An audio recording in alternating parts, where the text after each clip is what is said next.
So today we will talk about the AI avatars for chatbot applications. Basically, a couple words about myself. I know Bianca already told you guys, but my name is Vitaly. I'm CEO co-founder at Eli. Eli is a deep tech video platform for corporate learning, and our main specialty is basically creating the video content with digital human avatars. They are not like a cartoonish avatar, they're like real people because we're basically creating the video of them with using the real video footage. So you just record yourself 5 minutes, send it to us, and you have your digital avatar. You can speak in multiple languages and create amazing video content. So we're incorporated 3 years ago, and currently we have quite significant growth, more than 2,000 clients around the globe, and we built a quite strong brand in L&D space. So a couple words about AI avatars. So as you can see, these guys here, they are all real people. As I mentioned, they are actors. We film them on the studio, and then we use that video footage. But all of these avatars, it can be you, as I mentioned, you just send us the video footage. So the main application them currently, it's learning and development content, training content for customer support teams, and sales enablement trainings for sales team, and also this real-time conversation with the AI assistant or AI chatbot, basically. We see a lot of potential specifically in learning. That's why we're the main platform specializing learning, but in a product that allows you to create customer onboarding or any training materials from text. But now we start to advance into the real-time conversations with the digital avatar, and we will talk about that as well. So a couple words about avatars. As I mentioned, we're deep tech, so we use the different type of models and we build it in-house to create the actual digital twin that matching the lips with the text that is produced from with the text, basically. So this could be diffusion models, style gun, or nerf. So some of the models out there that that can be used to create digital avatars. The big thing here that there are not a lot of open source solutions with a high quality. So we were forced to build it in house to achieve like one of the best qualities on the market. Also, the way how the avatar works is like you need to type the text, right? And it transforms into audio file. And then audio file is matched to the or synced to the lips of the digital avatar once the video is rendered.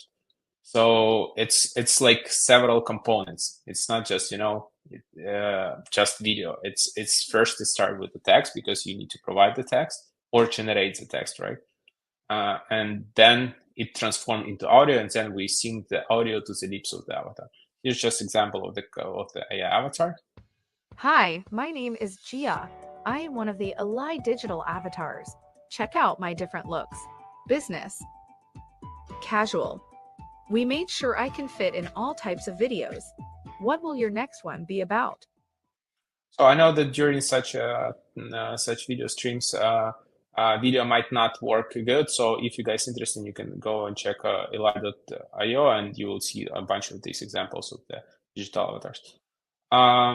So as I mentioned, the big component is text, and there are a bunch of text-to-speech engines that basically allows you to work with the text and transform it into audio files, like from Microsoft and Amazon and a bunch of different other providers out there. And also the big thing is personalization, so multilingual voice cloning. What does it mean? It means that you have this digital avatar for your chatbot application, for example, or any, you just need a video. You just provide 5 minutes of audio file of you speaking, and we create the basically voice that sounds like you in 28 languages. So now you type something in English, if you're, for example, Spanish speaking, and now you sound like a person like you in English or Italian or in Portuguese. So this is a great thing for the personalization, and we see a lot of people using the multilingual voice cloning from us. And the other big thing that basically enabling this chatbot functionality is the LLMs functionality. And at the end of the day, you need some kind of brain, right, that will answer the question. So the way how interaction works, if you ask in the question to avatar, the brain needs to generate the answer in a text.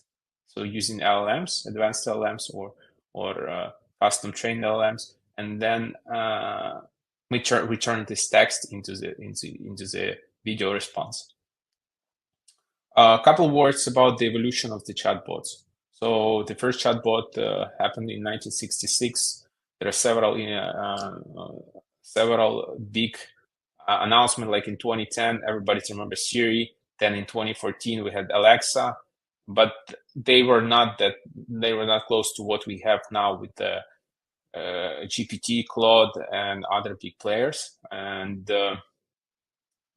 in 2022, that's where we started AI as well. We start to see a lot more application using the video and first AI video chatbots applications. And some facts about the chatbots as well. So according to our PR, 80% of consumer found interaction with traditional chatbot frustrating, and we see that a lot. So these chatbots applications, it's like you're frustrated because it's hard to find the answer, and you, like, for me personally, I'm trying always to get and ask for a real person. And also interesting fact that 59% of Gen Z say that they trust AI generated information a lot or completely, compared to just 33% of baby boomers. And this is a good thing to understand how the time is shifting, and basically understand that we're living in a different time, and people nowadays are consuming information and are open to different type of information in a different way. Also, something that we saw a lot is about avatars, is that avatar display and personality traits led to increased trust, keeping user interaction with the brand for a longer period. So when people see another human in a neurobiological way, they kind of trust it more. There are some specific to the avatars. If the lip sync is really bad, then people don't like it. But if the lip sync is good or improving, people tend to interact with this type of application better than just with the regular chatbots. Why it's the game changer for the chatbots? First of all, as I mentioned previously, its ability to integrate with advanced LLMs and have like advanced personalized brain that can answer questions. Also, it adds some kind of personality. In addition, it can be your avatar. I have my own avatar. It can be a representative of the company. It can have a branded T-shirt, for example. So you start to build something that like really looks like your representatives that can answer the questions, and you will see a lot more of this going forward. It's also enables immersive interactive learning. This is a really great thing when you are able, for the educational use case, where you are able to build really interactive experiences. That's something that we are trying to work, and that's something that we are building at Eli with more focus on education. And you can have the different scenario based learning where you chat with avatar. Also, you can have the soft skill training. You have, for example, you have hard skill training where you're just watching the videos and do the courses, and then you have self skill training where you just talking with avatar, and it basically examine your skills. For example, how do you sell? So enhance accessibility and inclusivity as well.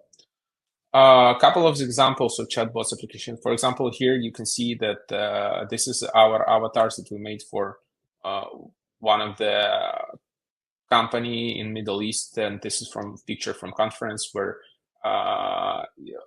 Qatar governmentals, basically authorities, talking to the digital avatar and digital avatar answering questions.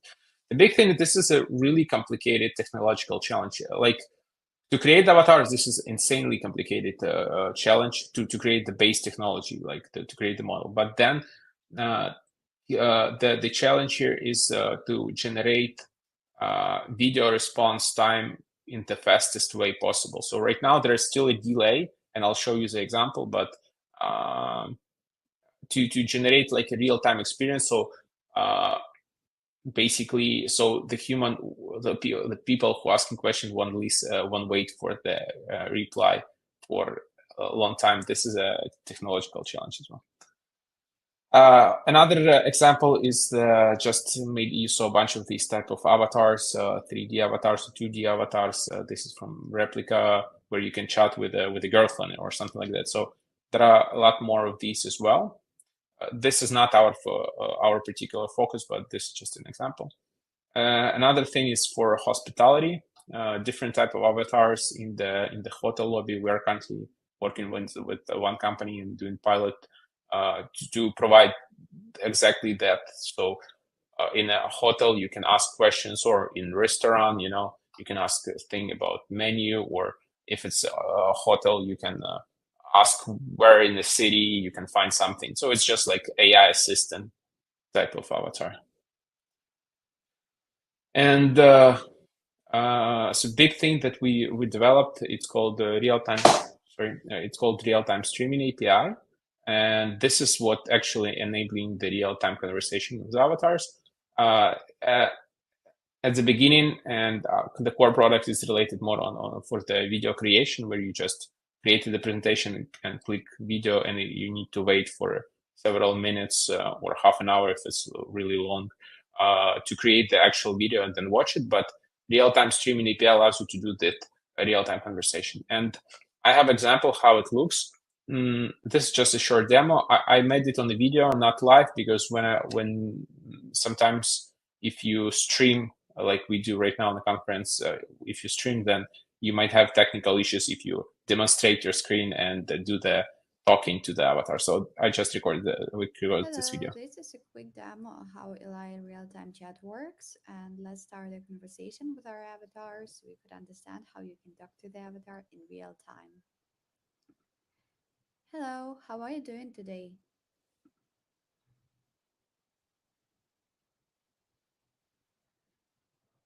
Hello, I'm just a virtual assistant, always ready to help you. How can I help? I'm just curious, how is the weather in London in May? Because I'm planning my trip.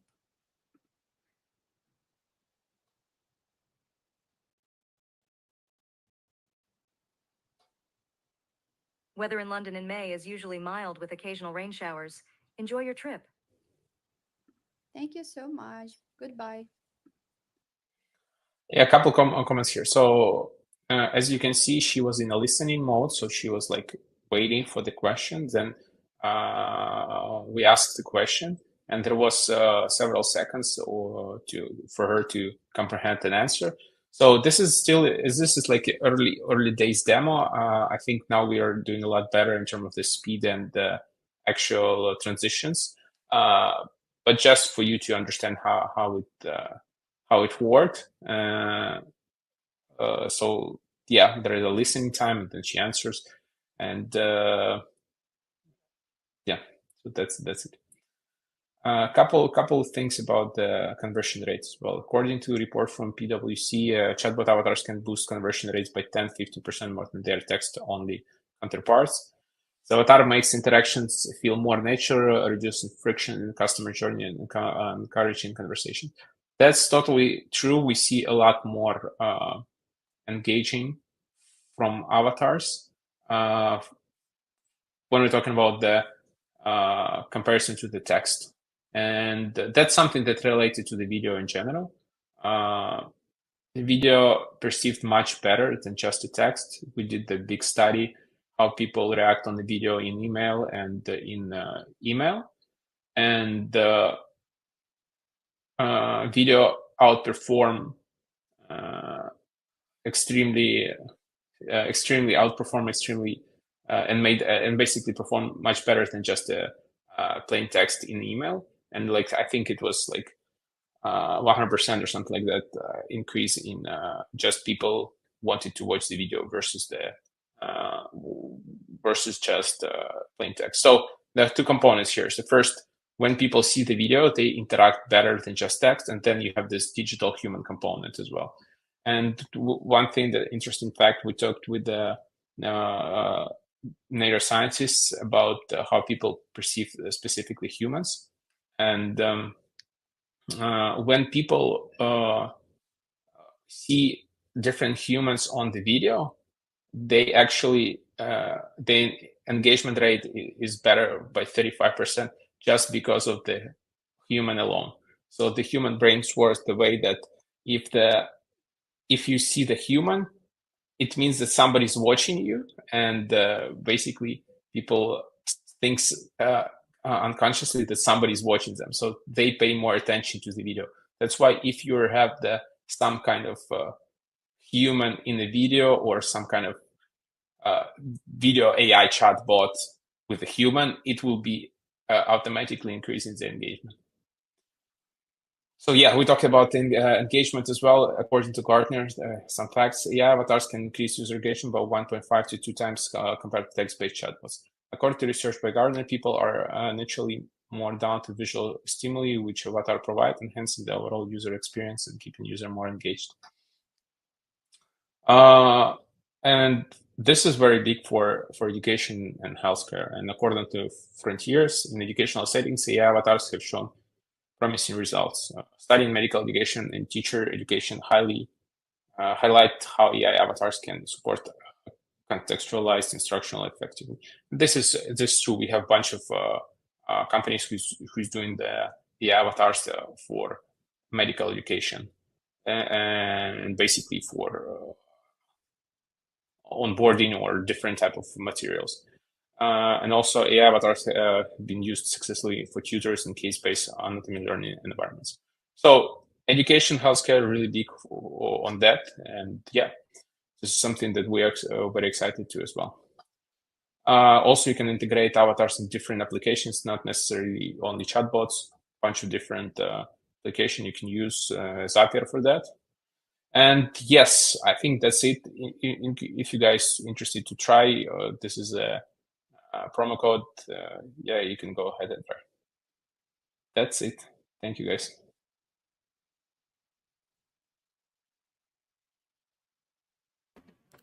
That was an amazing presentation. Thank you so much for showing a little bit more about everything that we can do with AI. Like I told you, I use it, I love it, and it's very helpful, and it makes creating content way faster and more easy for people to just to do it for real and deliver more content for everyone. So thank you so much. Thank you, guys. Thanks for having me. We have actually one question here. Alan asked if in 2025 is going to be a year of AI agents, avatars, and chatbots. What do you think? Yeah, so my vision that 2022, 2023, 2024 was the main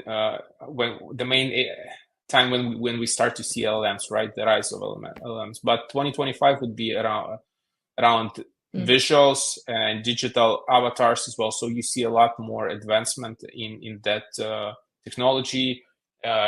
Maybe even by 2025, you won't see any like lip sync issues with digital avatar. So the video would be the way that you won't recognize if it's AI generated avatar speaking or this is a real human. It's already quite close. In some cases, you won't see the difference. Many people don't see the difference, but the technology is growing so fast, and you will see maybe not 2025, but we'll see like the gestures, control gestures, where you are able to control gestures with the text commands. Yeah, that's going to be exciting. That's something that I miss. And I didn't think, like, I never thought about, oh my gosh, what I miss in an AI avatar. But now that you mentioned, that's something that it really makes more human, like it mimic pretty much how we are. Like I'm here talking and making gestures. So that's gonna be a very good improvement. I'm excited for the future. Definitely. Yes. So thank you so much. It was awesome. I'm pretty sure everybody loved it as they are all talking here. And yes, we see each other the next time. Thank you. Thank you, guys. Thanks. Bye-bye.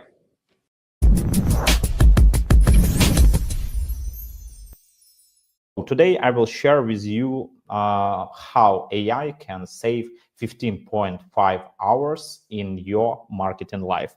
It will not be theoretical stuff, it will be practical tools, implementations, some ideas how you can start using ChatGPT, Gemini, Claude, and other tools much more better and much more effective than you used it before.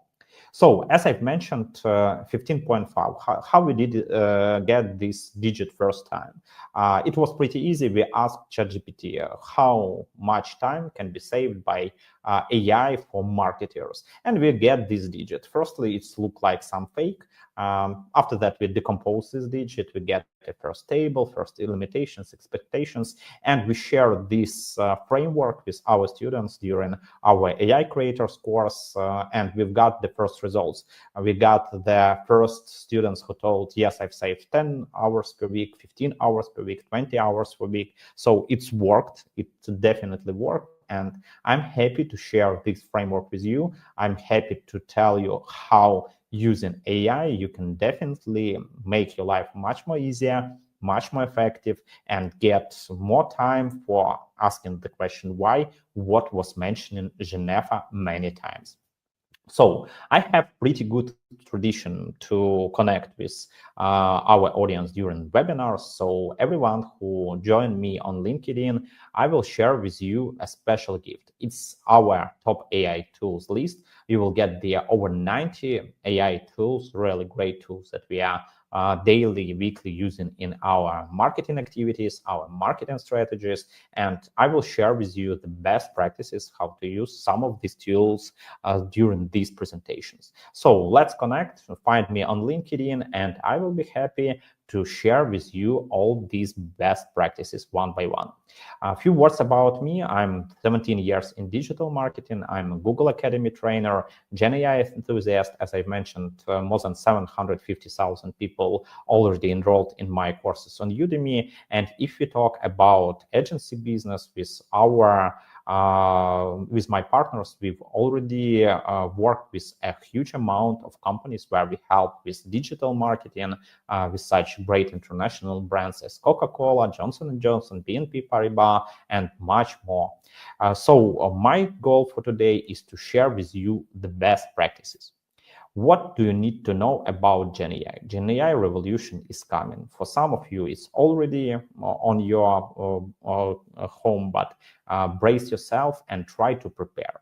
I will share with you some 3 very important legends that definitely will change your understanding of AI. The first legend is about the price. I often hear from my students that AI tools, they are extremely pricey, that you need to pay a lot of money, hundreds and thousands of dollars. But honestly, you need to invest additional $60 to get access to maybe some valuable tools that definitely transform everything you do. It will be the paid version of ChatGPT. It will be the basic subscription to Midjourney. And if you create video content, as I do, and I do a lot of video content, HeyGen will be your favorite friend during the content creation and optimization. If we talk about the second myth, is about how AI can transform everything around you. I often hear that it's too difficult to dive in AI field. I've started my AI activities in university. I was writing a diploma about search engine algorithms, and already at that moment in 2010, a lot of things that are about machine learning in search engines, about AI, they were already implemented as patterns. As I've mentioned, there were a lot of formulas, metrics, etc. And AI 10 years ago, 12 years ago, it looked extremely complicated. But our experience shows that it's not a rocket science right now. Everyone can jump in AI tools and get the boost of efficiency that will definitely help you to become more efficient, more happier, and get a better result. So I will share with you a lot of tools today, but if you want to start and get more, you can go to such website as Futurepedia, and in Futurepedia you will find 1,500 great AI tools that will definitely make your activities more smooth and AI oriented. You will find there special tools for marketing, productivity, design, coding, video, research analysis, etc. Let's start our practical workshop. I will start it definitely with ChatGPT because you can't pass the way to AI tools without ChatGPT. Let's know each other. Drop in chat 1 if you use free version of ChatGPT and 2 if you use paid version of ChatGPT. Why do I need to know it? Because if we talk about using ChatGPT, it's definitely one of the most valuable tools, but in paid version you have some features and some functionality that is not available in the free version. I will go with you through the basic stuff, how ChatGPT in practice can make your life much more easier and much more faster.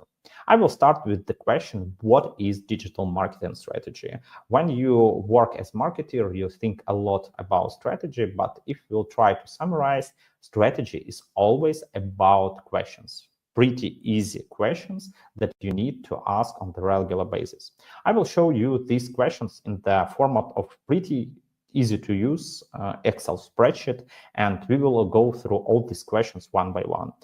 You need to understand the mission of the company. So if you start doing something with business, you need to understand what is this company. So it's the mission statement.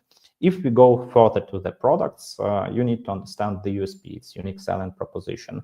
Why are we sexy? Why our product must be bought, not the competitor's one? Of course, we need to understand the competitors. So we need to understand the competitors' market. A lot of digital marketing tools such as SimilarWeb, SEMrush, etc., they will definitely help you to understand your market. We need to find the right proper KPIs and implement them in your activities, in your system. The next is the question, who are our clients? We will need to understand target audience. There were a lot of questions about customer journey to Geneva, and definitely we need to go through and find the answers about our clients and about our target audience. What's the next? When we've answered all these questions, we have understanding about how it can be implemented. It can be implemented in content plans, media plans, and our marketing and advertising campaigns that will reach our message to our audience. It looks easy, but if you talk about our courses, we have 63 courses on Udemy. We have much more on AI Academy, Skills Booster Academy, our other educational projects. We always started with students with the question, why? So we try to understand how it can be implemented, and it always took 5 hours, 10 hours, 15 hours to fill this table and make this research and start using this data. Right now, using paid version of ChatGPT, you can create MyGPTs that can help you to make these templates much more easier and much more faster. Personally, for me, I've created MyGPT. MyGPT is the easiest form of AI agent that helps me to make my marketing research in seconds. Of course, it can hallucinate. Geneva was totally right when she told about the reasons what can be wrong with AI. It can hallucinate, it can give mistakes, but going to the easiest created AI agents, we can just go and drop here some site. For example, I want to examine what is going on with Amazon's digital marketing strategy. And here we are, all fields that we've mentioned in the table, ChatGPT will examine by itself. So paid version of ChatGPT can go online through Bing. It can work with tables. It can get there all this information. And we see that just adding the website to analysis, we get the data about the Amazon's mission statement, its unique selling proposition. We've got the data about the main competitors based on the similar web, SEMrush and Ahrefs platforms. So we see all this data and it's much more easier. We have some ideas about the SMART goals, macro conversions, micro conversions, and how to measure this. Of course, the most valuable part for research, for brainstorming in AI field, is to build something based on the target audience and personas. So if we talk about understanding target audience, we see that ChatGPT can help us to brainstorm about our customers, who are these people, how do they interact, etc., etc., etc. So after we understand our target audience, we can go further and we can see the content plan. So we can create the content plan for our communication and even get some examples of the posts. The last but not the least, if we will adjust with ChatGPT our expectations about advertising budget, it can divide this advertising budget in different sources and help us with the creative media plan. It looks fantastic because for the same job, I've spent a few hours previously to do this research, even getting all templates, all formulas, all frameworks. Right now, it can much more faster. Of course, you need to double check the data. ChatGPT and most of the AI tools right now works as some trainee, very active trainee, but in some situations on Friday evening, this guy can be drunk and start doing some crazy things with data, with digits, and you definitely need to try to check all this stuff one by one, because it can definitely spoil your reputation and make a lot of problems. So the first thing that it's definitely important in your marketing and digital marketing routine, is start using GPTs. It's not as some rocket science. You don't need to know some programming stuff. This GPT was created just in half an hour. I've explained in details, step by step, what ChatGPT need to do. On each point, gave him the results I want to examine, explained what fields I need in the tables, shared with them budget I need, allowed to go to web to search the information, and maybe that's it. What is really valuable in this story, we can proceed further, going deep with creating some customer journey. For example, we can ask GPT to act as. Geneva also mentioned this trick. We can ask ChatGPT to be as take it on. So we can ask to imagine you are take it on. And here we can go in deep in any part of customer journey. We can go in customer journey offline. We can go in customer journey offline. We can ask something about, for example, social media presence, how you will search information about us, search information about us in social media,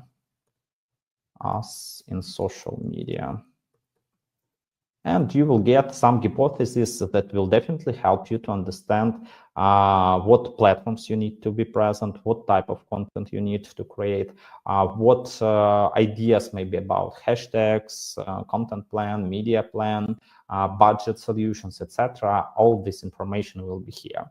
So the first big thing what you can do with AI, it can be your friend, it can be your buddy, it can be your companion during the planning. So you can brainstorm with ChatGPT, Gemini, or Claude about market, about product, about positioning, about target audience, your strategy. Don't forget that it's still trainee. Of course, you can say act as Geneva or act as Anton, but in this case, you still need to double check the data, what you have in the ChatGPT, because it will definitely be the game changer in everything you do.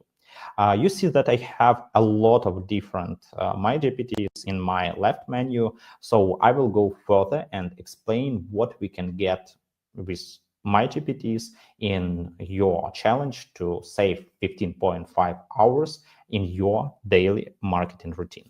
So next, very important step is to go further and build your content presence and create the content plan for further communication. I have my own MyGPT that not just helps me with the content plan, but also gives me possibility to create some astonishing images for communication on Facebook, on Instagram, LinkedIn, etc. And this is another big stuff. It can be started just with one button. For example, I need to create a content plan for this month, for November, and going through the web, ChatGPT will give me ideas for the most popular holidays all over the world. For example, we have Universal Children's Day, Thanksgiving Day, St. Andrew's Day, World Vegan's Day, etc. World Vegan's Day looks interesting. Let's see how I will look with the salad. This prompt can be easily used for any AI image generator.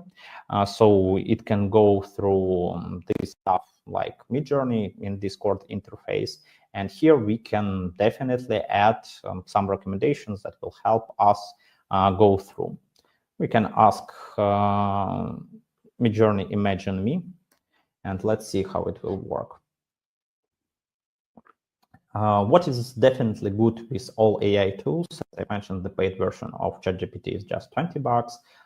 The basic version of Midjourney is just $10. And in few seconds, you get the solution for your marketing approach, and you see how it can work and how it can be done much faster.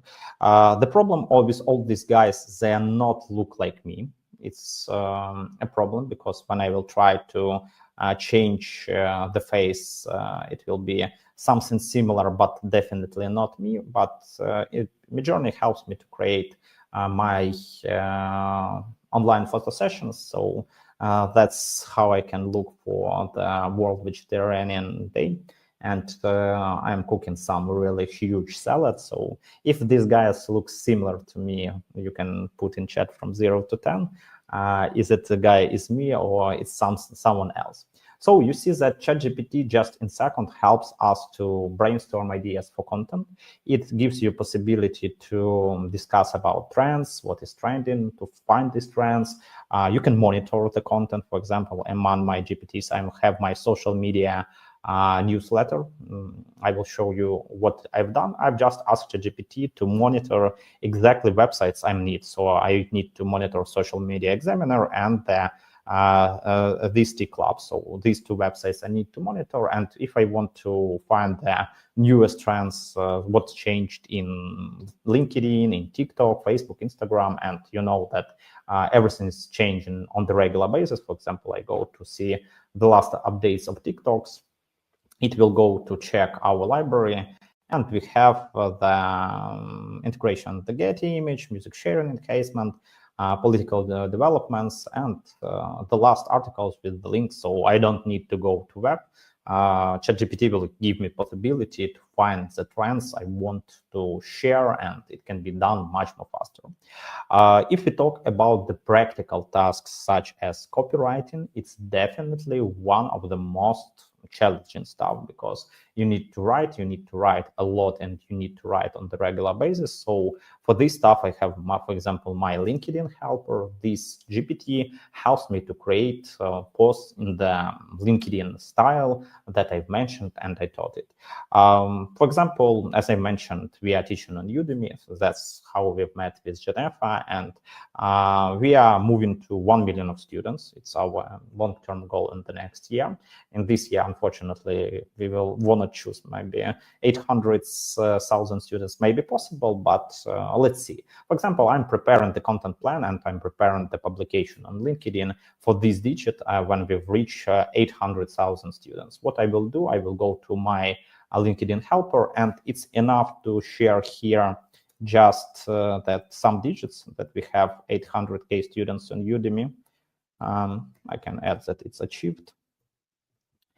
And just in few seconds, already taught GPT will go through and will create the post definitely in the style of how LinkedIn posts are usually created. I'm thrilled to announce, I want to share with you, I want to shout out, etc. And that's how it's going. And even it remembers about my milestone to 1 million, and it's mentioning it here. So we have the post.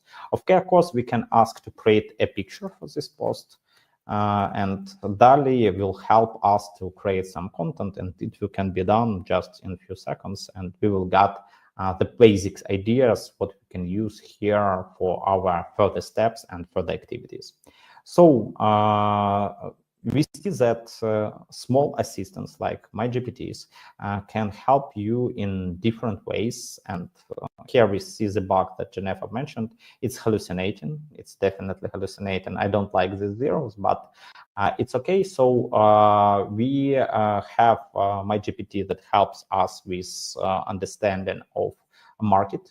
We have ChatGPT that helps us brainstorm content ideas. We have ChatGPT that helps us to create posts, publications, and it's definitely the basic stuff we need to start. What further? Of course, we need to work not just with ChatGPT, but we need to use other AI tools. And I will share a few best practices and tips with other AI tools that will definitely help you to save some additional hours in your life and in your activities. Google Gemini is definitely another game changer. And if we talk about what I love about Gemini, it helps to watch YouTube much more faster. So if we talk about Gemini, it has connection to YouTube, so you can drop a few YouTube links and get the summaries, get prepared post for Facebook, for Instagram based on your YouTube content, etc. And this is the first great thing.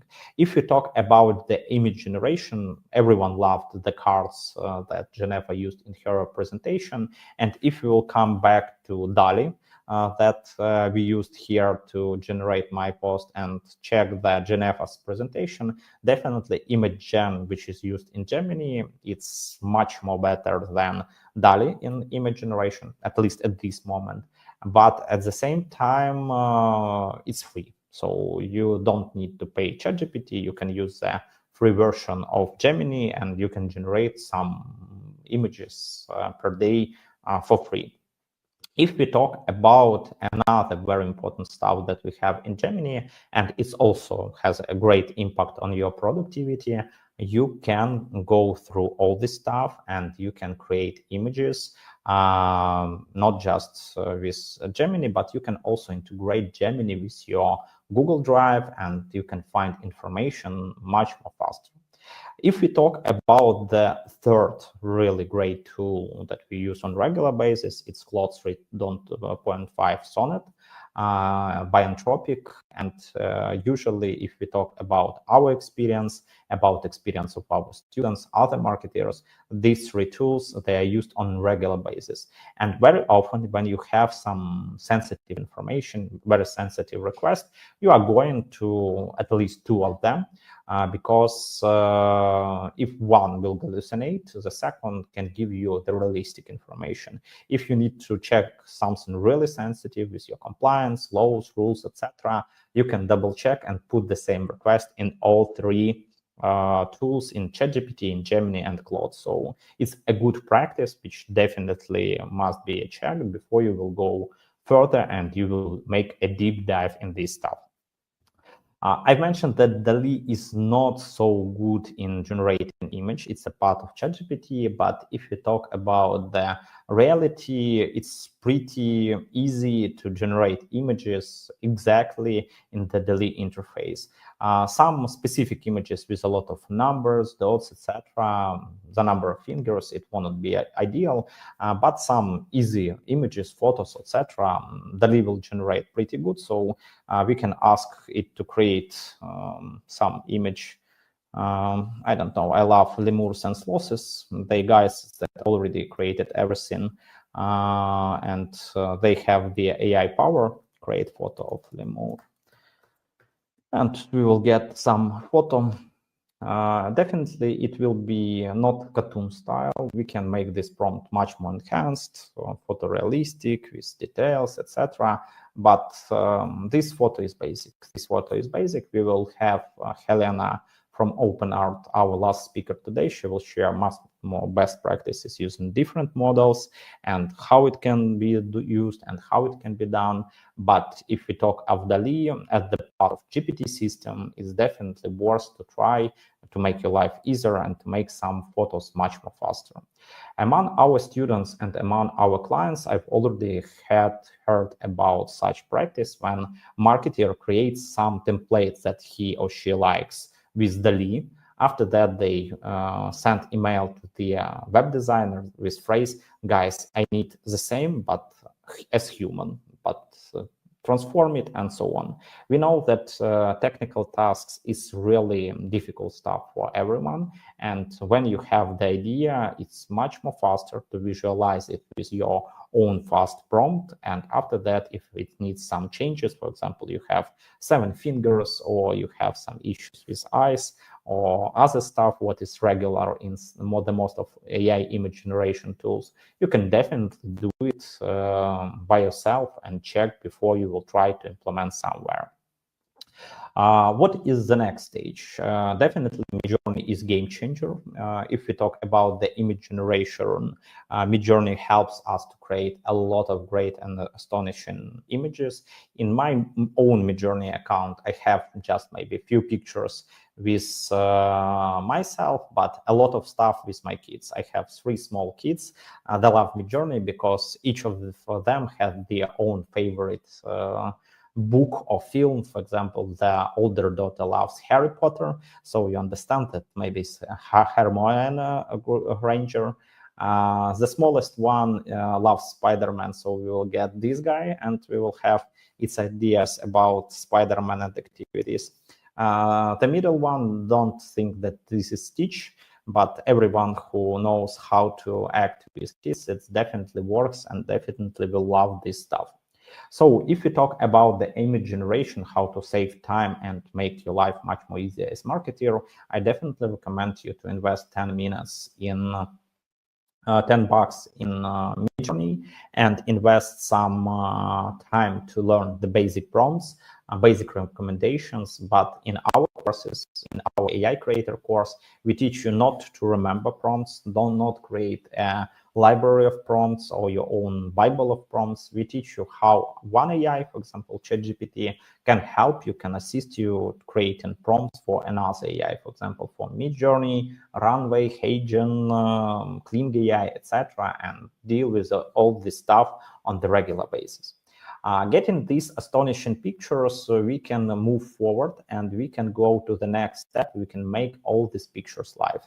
There are a lot of beautiful AI video tools, such as Runway, such as Kling AI. All of us are waiting for Sora from ChatGPT. I think that it definitely will be a game changer, because if we talk about Sora, Sora can make our life even much more easier, because right now ChatGPT can create text, it can create tables, it can create images.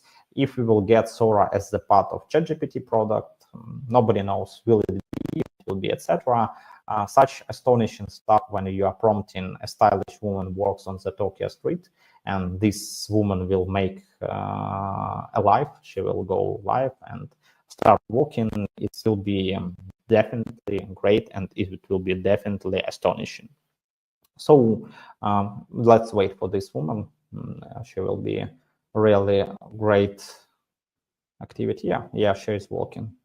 She is walking. So it's the example of text to video AI when you get the text prompt and text prompt was transformed in video. This also love this mammoth.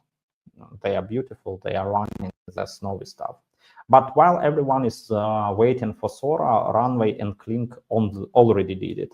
So you can go to Kling AI, you can go, and with these AI tools, you can make your images from Midjourney live. As I mentioned, my small boy, he's 3 years old. He loves some animals, so he loves donkeys, and donkey is moving in Lego. He loves sheep. Definitely, he loves some cats and these other animals and so on. But this is the example of kid stuff. You can easily create basic animations for Halloween just for a few clicks, creating and generating image from Midjourney, and Clean DI or Runway will make these images live, and this is the next stage. Definitely some activities can be used as regular advertising. It can add additional value for you, and you can get all this stuff one by one. As I mentioned, I love lemurs and sloths. These animals are symbols that everything can be done with AI. And after that, they can make a rest. Just easy prompt, lemur making a selfie in a busy office, and you got the lemur. Lemur is not making selfie right now. He's just preparing, but definitely it's a good prompt that we can use. A lot of activities, and as you use the videos generated by these tools, by Runway, by Clean, and maybe in future with Sora, they are definitely good, but hallucinations are possible. For example, as I mentioned, the older daughter is a fan of Harry Potter, and when I told her that I was in Hogwarts and I was playing Quidditch, she told, "You are a liar, it's not true."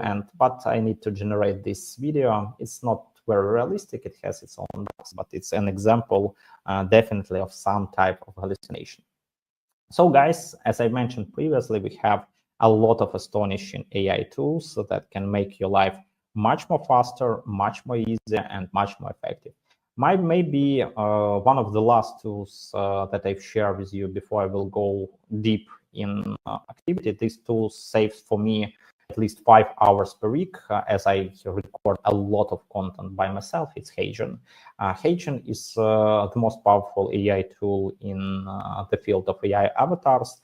I create a lot of videos with Heijen. Maybe some of advertisements that you've shared and found before Sendpulse conference, they were created by Heijen.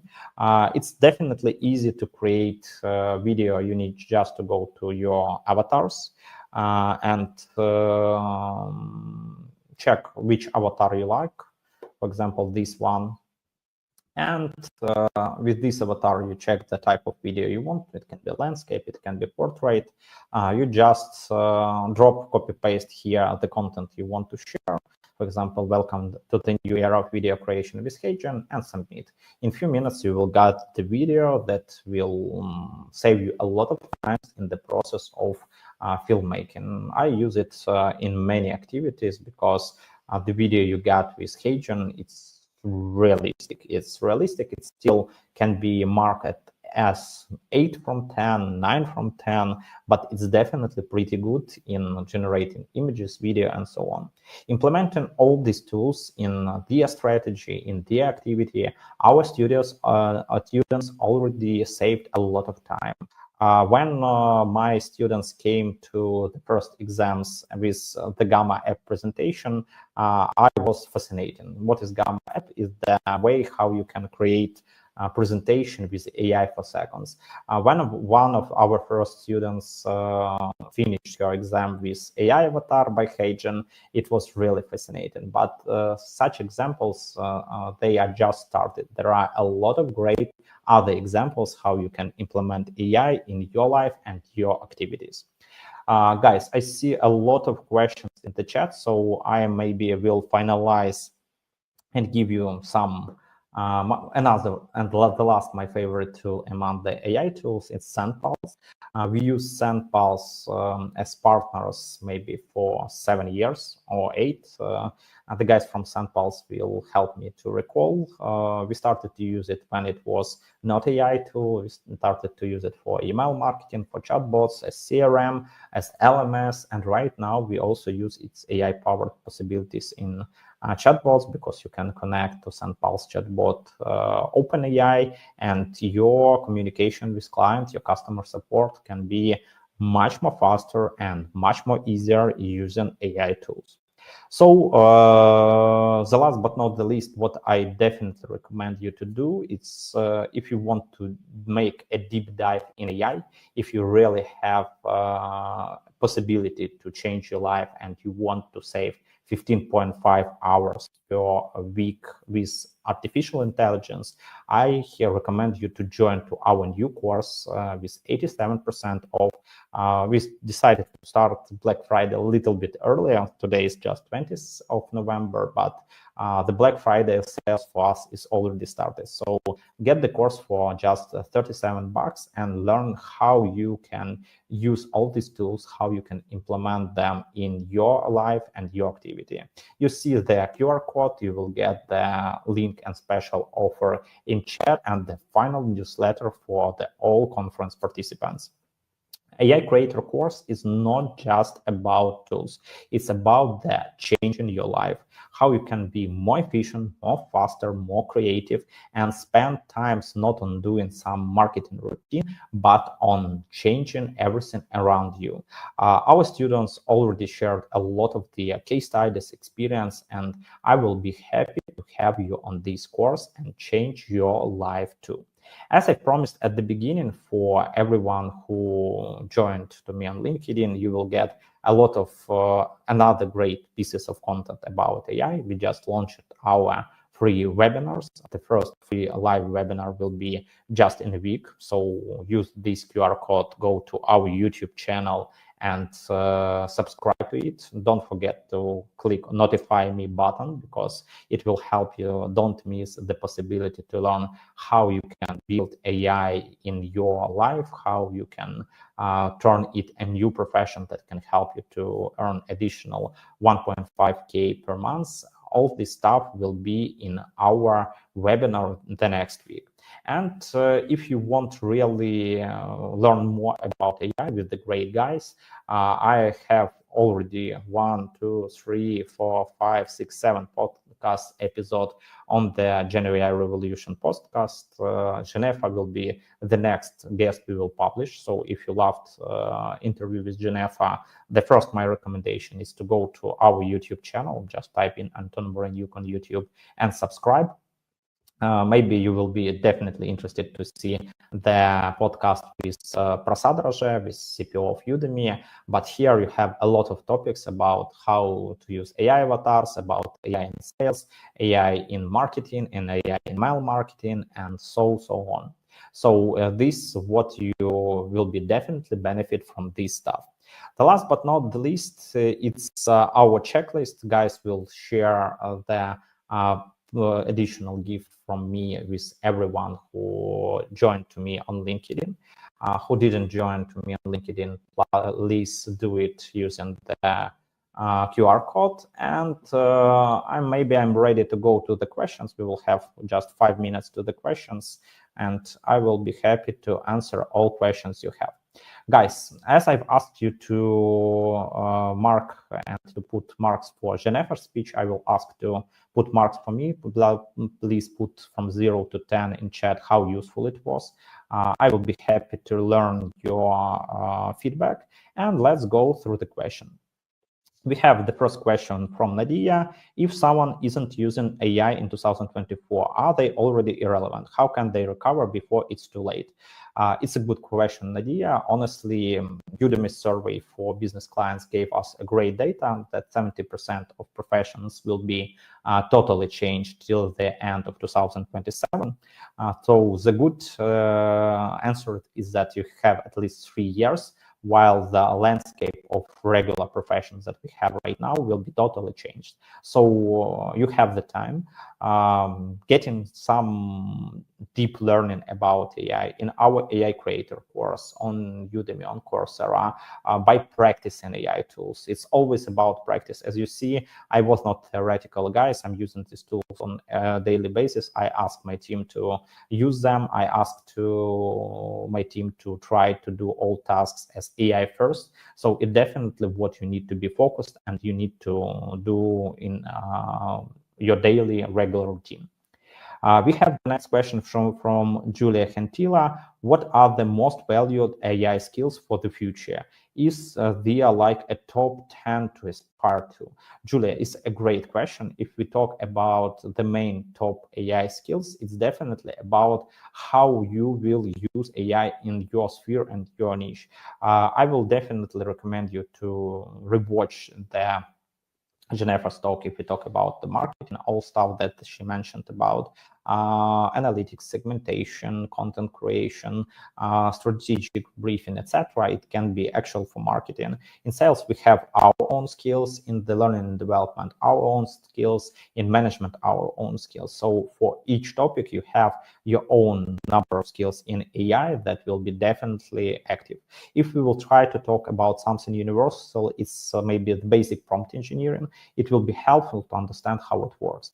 I'm not the guy who recommends to create your own prompt Bibles. I'm the guy who is teaching how AI can talk with another AI. So how you can create your own MyGPT that will help you to create prompts for Midjourney, Heijen, write scripts, write books, etc. So that is the main idea. So the first skill is the basic prompt engineering to understand how AI works, but the very important skill is to create this communication when AI helps you to other AI to work correct. Hassan, could you drop us the instructions of the GPTs? Hassan, it depends what GPT you're interested. Can you please clarify the chat? Martina asks, which are your top 3 tools you use on daily basis? I've mentioned these tools. So they were in these presentations. This is ChatGPT, this is Midjourney, and this is Heijen. But other tools that were in these collections, they are definitely used on a regular basis too. Okay.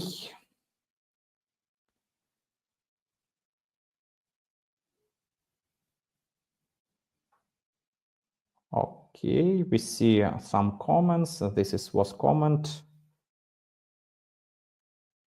There is the question, is it possible for now to create a commercial product video only with some AI videos tools with normal quality by one person? Yes. In our AI creator course, we have Michael Hayna. Michael Hayna created such commercials with for avia companies, for jewelry companies, for other brands, and they look astonishing.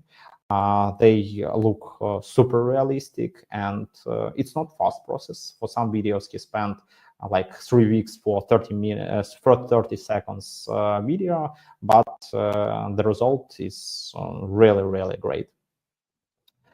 We have the next question. Radioactive Bass, did you see the latest Coca-Cola ad? Yes, we had today another AI webinar, and one of our instructors was sharing this video on the webinar. They were criticized for using AI. What's your opinion about it? I think that AI is revolution. No one loves revolutions, and it will be people that will say this is bullshit, it won't work. But definitely, as we had printing, computer, smartphones, all of these types, they were revolutions. So you definitely need to adopt. Coca-Cola's video was not ideal. It definitely was not ideal, but with the next steps, it can be so. We have a comment from Guy Sharma, Claude every day better for copywriting than ChatGPT for me. It depends. Claude for better copywriting needs big prompts. You can push big prompts and educate and teach ChatGPTs, MyGPTs, and the educated MyGPTs. When you give to MyGPT the examples of your posts, examples of your copy, they will work better than not educated Claude. But if you will use educated Claude and educated ChatGPT, it's always the personal opinion, when you can be right or you can be wrong. Okay, let's see. I have a lot of tens in chat. Guys, I really appreciate your feedback.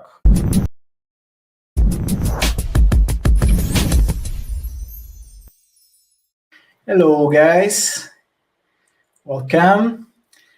It is with great enthusiasm that I began this presentation on how to humanize AI and create chatbots that connect and convert. I'm Miguel Boto. I'm founder of Boto.digital, and I'm a big enthusiasm of digital strategy, automation, and artificial intelligence. You have here my contacts to find me. Be free to contact and to message me. Okay. Humanizing AI, chatbots that connect and convert. Let's see why this is so important. Future is now. So, what I'll show you today, 5 chapters. Why humanized AI chatbots matter for your business, designing engaging AI chatbot interactions, implementing AI chatbots with Sendpulse and Make.com, AI chatbots in action, boosting efficiency and sales, and the future of AI chatbots transforming communication. Let's go. A lot of material. Uh, Okay, okay. As my promise, you will get all of these blueprints for free in the end of my presentation. I will show it in chapter 3 and I hope you enjoy it. Let's go. Imagine a world where every interaction with your brand delights your customers and generates conversions. This world is already a reality. With automation and artificial intelligence, you can offer personalized and memorable experience that strengthen the relationship with your customer and boost your business results. Now, let's go for the 3 big whys. The first one, why use automation and AI now? Artificial intelligence is transforming the business world, and companies that use it and they are already reaping the rewards. Companies that adopt AI are ahead of the competition and they have a competitive advantage. And do you know why? Because automation and AI increase efficiency and allows you to automate tasks, optimize process, and make smarter decisions. Free your employees from repetitive tasks such as answering frequently asked questions or manually processing data, allowing them to focus on strategic and creative activities that truly generate value for your business. Offer personalized and exceptional service customer experience with AI chatbot that understand the needs of each of your clients and offer personalized solutions 24 hours a day, 7 days a week. Why humanize chatbots? But beware, in digital world, human connection is essential.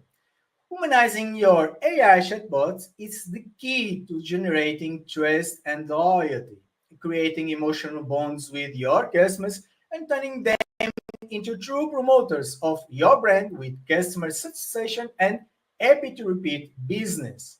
Customers want interactions with empathy and understanding that make them feel heard and valued with emotional connections and positive customers experience. Cold and impersonal chatbots damage your company's image, as they convey a sense of neglect and lack of attention to the customers and can create customers' frustration. The third big why. Why integrate automation and AI in your business now? This means driving innovation at all levels, make more effective decisions based on accurate data and analysis, which help you identify trends, opportunities, and challenges. Offer exceptional service that surprises that likes your customers, increasing satisfaction and loyalty. Always be ahead of the competition by innovating and adapting to market changes with agility and efficiency. 9 chatbot stats that matter. 87% of users report good or neutral experience. Adoption. 88% of users have chatted with a bot. Chatbots cut support costs by up 30%. 63% of companies see AI chatbots as key to personalized experience. 58% of companies use chatbots in B2B business. 42% of companies use chatbots in B2C. And 40% of millennial users interact with bots daily. 87% satisfaction with chatbots, beating live chats. And about market value, with it plus $16 billion by 2028. Let's go. So you can easily create AI chatbots for your business in Facebook Messenger, Instagram Direct, WhatsApp, live chat, website, Telegram, and also Viber. For all in one, I really recommend Sendpulse chatbots. That's what I use, and I also recommend for our company customers. Let's for chapter 1, why humanized AI chatbots matter for your business. So, the human connections matter. Authenticity and empathy are essential in the digital world. People seek interactions that convey trust, that make them feel heard and understood. There is a search for genuine connections. We want to connect with brands that care about us, that treat us as individuals and not just numbers. Artificial chatbots can drive customers away. If your brand uses chatbots that sound robotic and impersonal, you may be losing customers to the competitions. That's why humanizing AI chatbot is so important. This is make sense for you? Yes, no? Please comment. What do you think?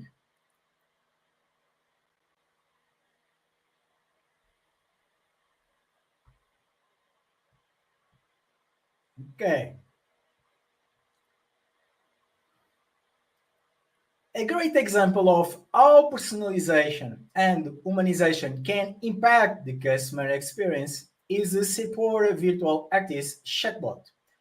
And with this chatbot, customers can virtually try on different makeup products, receive expert advice, and find the ideal products for their needs. Highlight the 300% increase in engagement. The result, more satisfied customers and engagement with the brand. This is good, isn't it?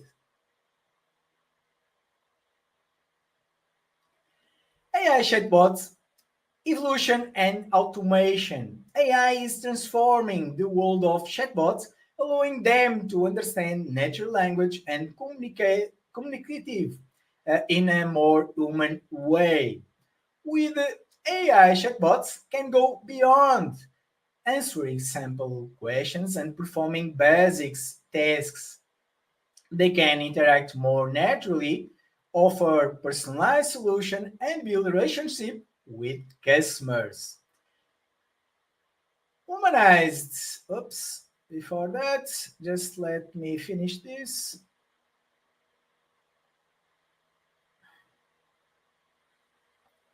Okay, another success story is the H&M fashion chatbot. This chatbot functions as a virtual stylist, helping customers create looks, choose pieces that match their style, and find the best deals. It offers personalized fashion tips, product information, and inspiring to create incredible looks. Good, isn't it?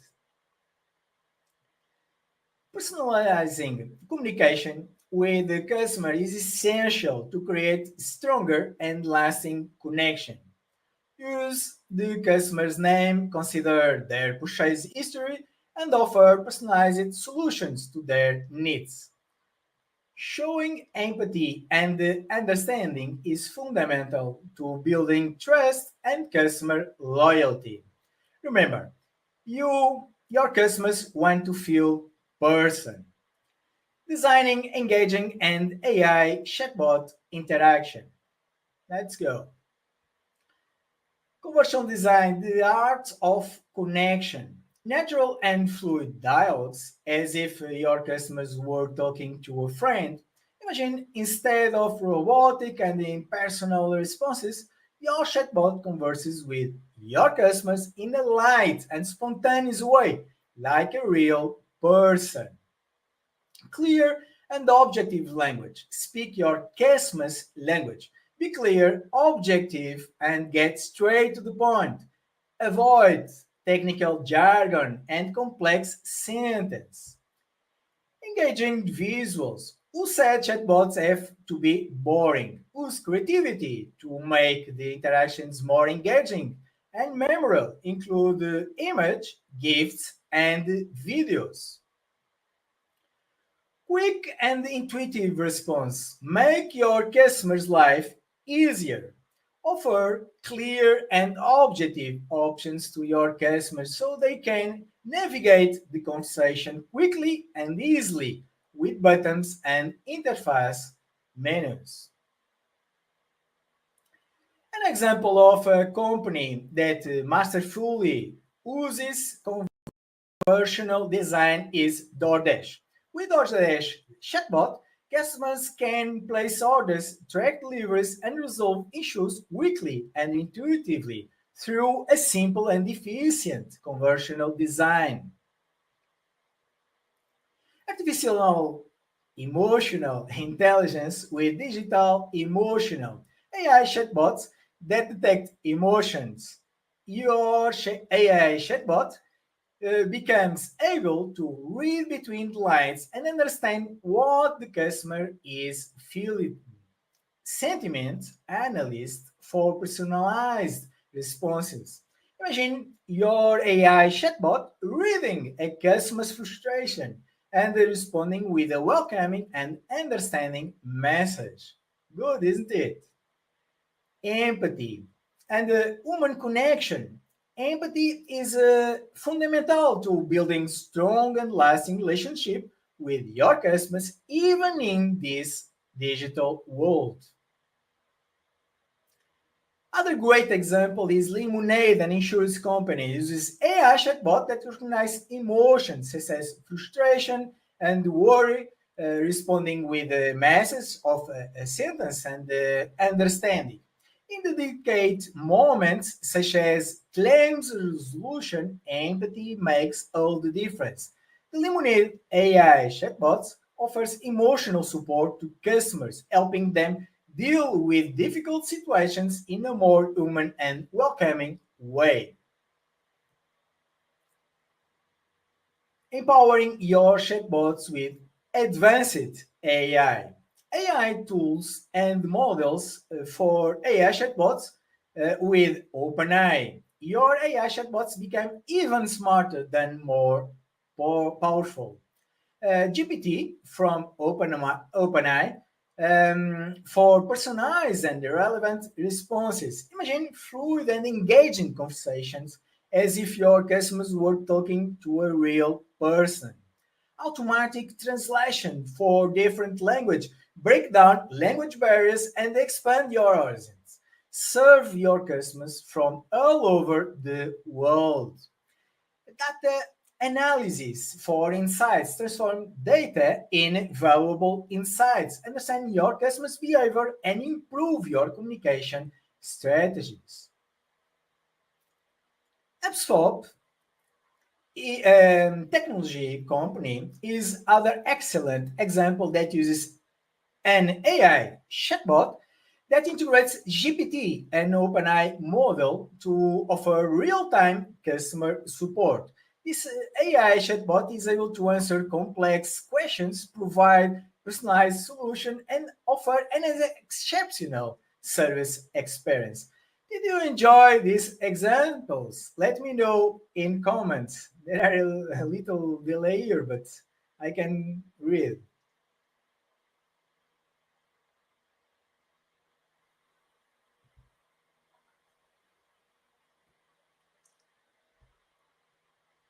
Okay, let's keep going. Let's go. Implementing AI chatbots with Sendpulse and Make.com. Let's build it. Yes, build. You will see how it's so simple. Once again, as my promise, you will get all of these blueprints for free in the end of my presentation. And I hope you enjoy it. And we are what we have here. I'll show you what is in back office of AI chatbots and intelligent automation. You will understand this is really simple and you can build it for yourself. Yes, that's true. AI assistant flow with 100% artificial intelligence from OpenAI model in customer service with the objective of selling products on Dream Company.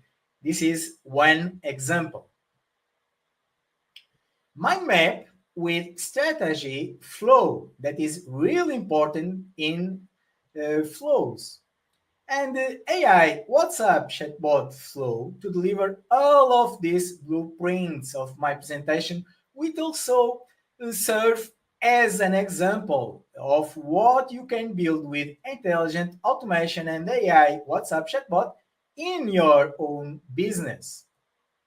Then it starts an automation to record all conversation and send an email and SMS to you with blueprints download information. So all of these are examples and you can try for yourself in practice, following the step by step that I give you here to build and after just as a customer experience. Okay, let's begin now with AI WhatsApp chatbot in Sendpulse platform. Let me zoom in. Okay, let's start with the Hey. It was the name that I give to our assistant chatbot for WhatsApp in Sendpulse. In this Hey customer sales assistant flow, we have three main service options in real time with artificial intelligence model from OpenAI. I will zoom here. Okay, this model. The trigger is the word dream, which was defined for this example of the dream company. First, our AI assistant asks first name and emails customer. Then AI, oops, sorry, just a second, I click, okay. Then AI assistant asks first name and emails customers. Then our AI assistants give three initial options to the client: promotions, price list, and dream company information and history that we gave the information in OpenAI files. Okay. This is the part of the flow that interacts with the OpenAI artificial intelligence model from OpenAI. Let's zoom in. The Hey assistant was created with information from a dream company, its history, product list, and the promotions. Here, the AI humanizing assistant has autonomy to respond to the client within the information that was programmed in the files. This part may seem complex at first glance, but in truth, it is enough to clone this flow and adapt the company's information in OpenAI Assistant. Yes, just these two steps. You just build this flow one time or clone this one and then just improve it. This is great, isn't it? Comment there.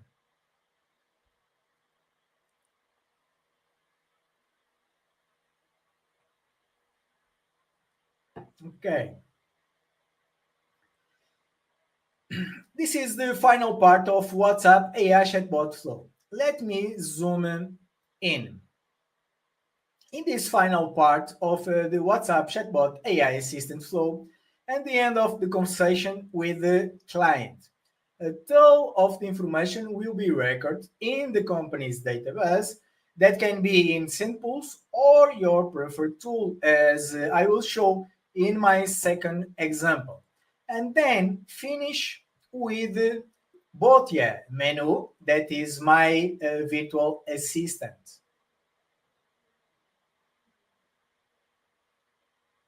Let's zoom in. Okay, let's go now for another example.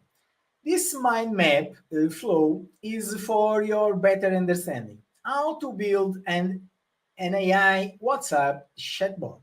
So, in this example, I build a mind map to deliver these blueprints, and also is an example of how you can get an experience in true life AI chatbot and intelligent automation. This is the mind map for delivery of all the material in this presentation, but can be for your own business. So this is an example. Let's zoom in. The word A, our name from our AI system, is the trigger for this automation flow in humanized AI chatbot WhatsApp. So it starts with let me asking about the true interest in the blueprints. If no, the link to the YouTube channel is offered. And if yes, the email is requested. And then name is actually first name is also requested. Okay. So let's zoom in the final end of this mind map flow. The email and first name are confirmed. If the and first name and or email are not correct, the customer types again. If correct, the link to download the blueprints is made available. This is really simple mind map, and we'll see how we can get this for chatbot WhatsApp. Let's see. Okay, let's zoom in. Let's go now to humanized WhatsApp chatbot automation flow from this mind map. Pay attention for the questions from chatbot. Okay. The mind map I've shown you is here in the format of the Sendpulse WhatsApp chatbot flow for blueprints delivered in this example. So let's zoom in. Okay.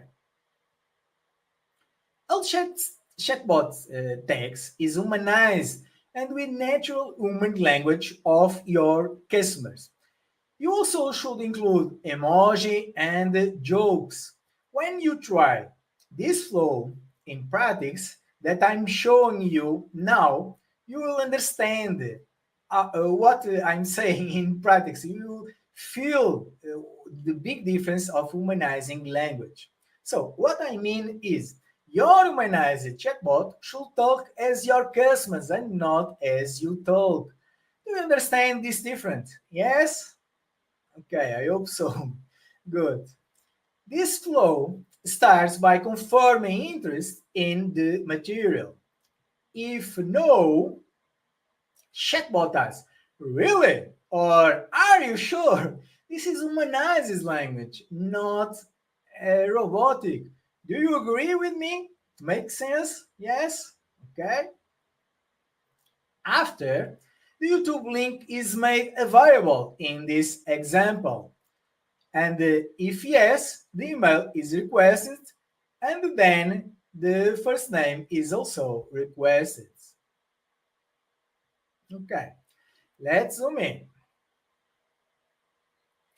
Then, confirmation of the first name and email is requested. If the name is wrong, rewrite. If the email is wrong, rewrite. Simple like this. Let's zoom in the final end of this WhatsApp AI chatbot flow. If the email and first name are correct, the download link is made available and the tags are assigned, and it ends with the company menu, which in this case is Bot Menu, my virtual assistant. It looks simple? No? Yes, it is really simple, believe in me.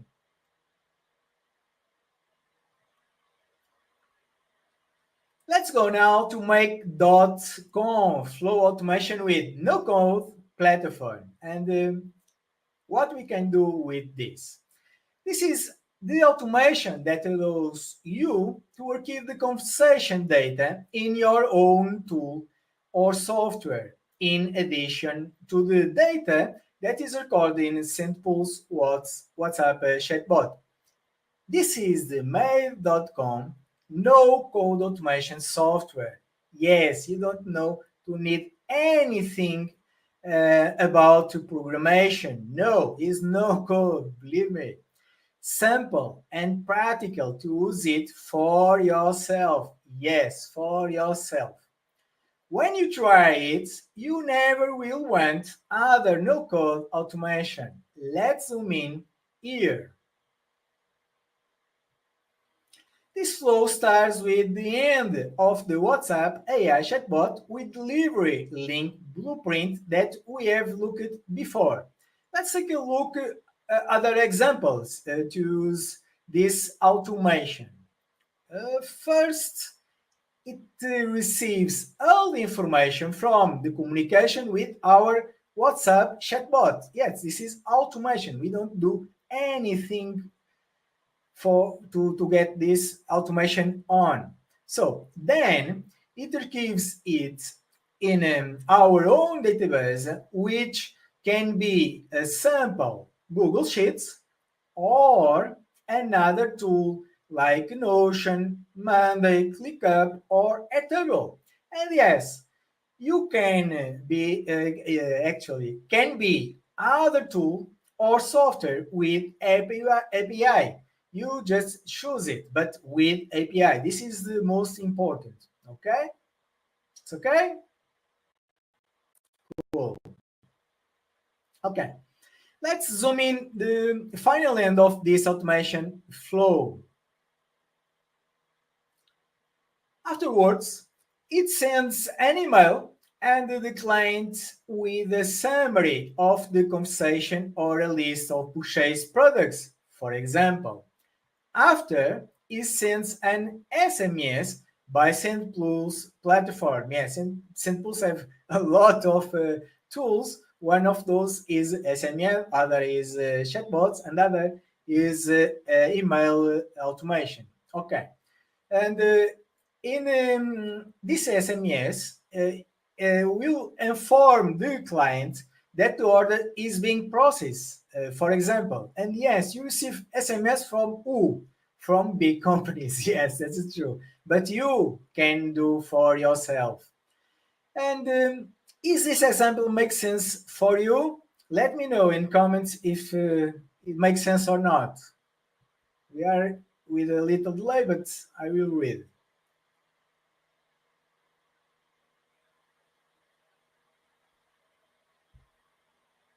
Okay, great.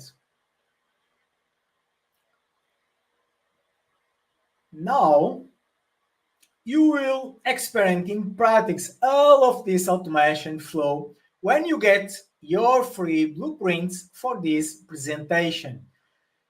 Do you want all of these blueprints for free? If yes, please comment. Yes, you just have to clone it and insert your own information, nothing more. Is this great? Yes? No?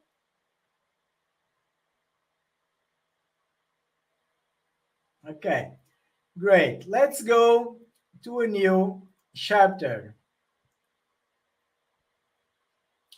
AI chatbots in action, boosting efficiency and sales. Let's check. In the healthcare area, AI chatbots are transforming patient care and service management. Continuous patient care keep your patients engaged and informed with AI chatbots. that send appointment, medication, and exam reminders and complicated scheduling. No more endless calls and waiting on the line. With AI chatbots, patients can schedule appointments and exams quickly and easily, and any time of day or night. Effective screening and guidance chatbots can act as virtual assistant, collecting information about patient symptoms and directing them to the most appropriate healthcare professional. Now, in e-commerce, AI chatbots are true allies to increase sales and customer engagement. Personalized recommendation. Imagine a chatbot that knows your customer so well that it can offer products that really interest them. By analyzing purchase history and user behavior, AI chatbots can offer relevant and personalized suggestions, increasing the chances of conversions. Recovered carts abandoned never again. With personalized and proactive message, AI chatbots nudge the customers who left the product in the cart, encouraging them to complete the purchase with special offers and friendly reminders. 24 hours per 7 days support. Say goodbye to queues and impatient customers. With AI chatbots, your customers have access to impeccable day or night, being able to answer questions, solve problems, and track their orders with agility and efficiency. Now, and the use of AI chatbots doesn't stop here. Several other sectors are benefiting from this innovative technology. Finance. AI chatbots that help customers manage their finance, providing information on balance, statements, and investments, in addition to carrying our transactions and offering support of financial decisions. Tourism. AI chatbots can help with travel planning, offering information on tourist destination, airline tickets, hotels, tours, and much more. HR. AI chatbots can optimize HR process, assisting in the recruitment and selection of candidates. Answer frequently asked questions from employees and candidates, and offering support for questions about payroll, benefits, and company policies. Explore the potential of AI chatbots in various sectors and boost your results, whether in e-commerce, healthcare, education, or any other area. AI chatbots can optimize process, improve service, and increase customer satisfaction. Invest in intelligent and efficient chatbots with humanizing language to achieve your goals. With the right technology and well-defined AI strategy, your AI chatbots can become true allies for the success of your business. AI chatbots are transforming the way companies communicate with their customers. Humanization and personalization are essential to create positive and memorable experience. Remember, AI chatbots that connect and convert are those that talk to the customer in the natural, empathetic, and engaging way. Yes. Now, the future of AI chatbots transforming communication. Let's jump to the future. Are you ready? Let me know if yes. Now it's a big jump. Yeah. Okay, let's go to the future now. But remember, the future is now. Finally, we arrive at the last module of our AI journey. Get ready to embark on a curious journey into the future of humanizing chatbots and intelligent automation on this age of intelligent automation. Artificial intelligence and machine learning are transforming communication driven the evolution on AI. AI chatbots are enabling more sophisticated and humanized interaction. Deep understanding, forget those chatbots that only responded to simple and predictable commands. continuous learning. Each interaction with the user is a learning opportunity for AI chatbots.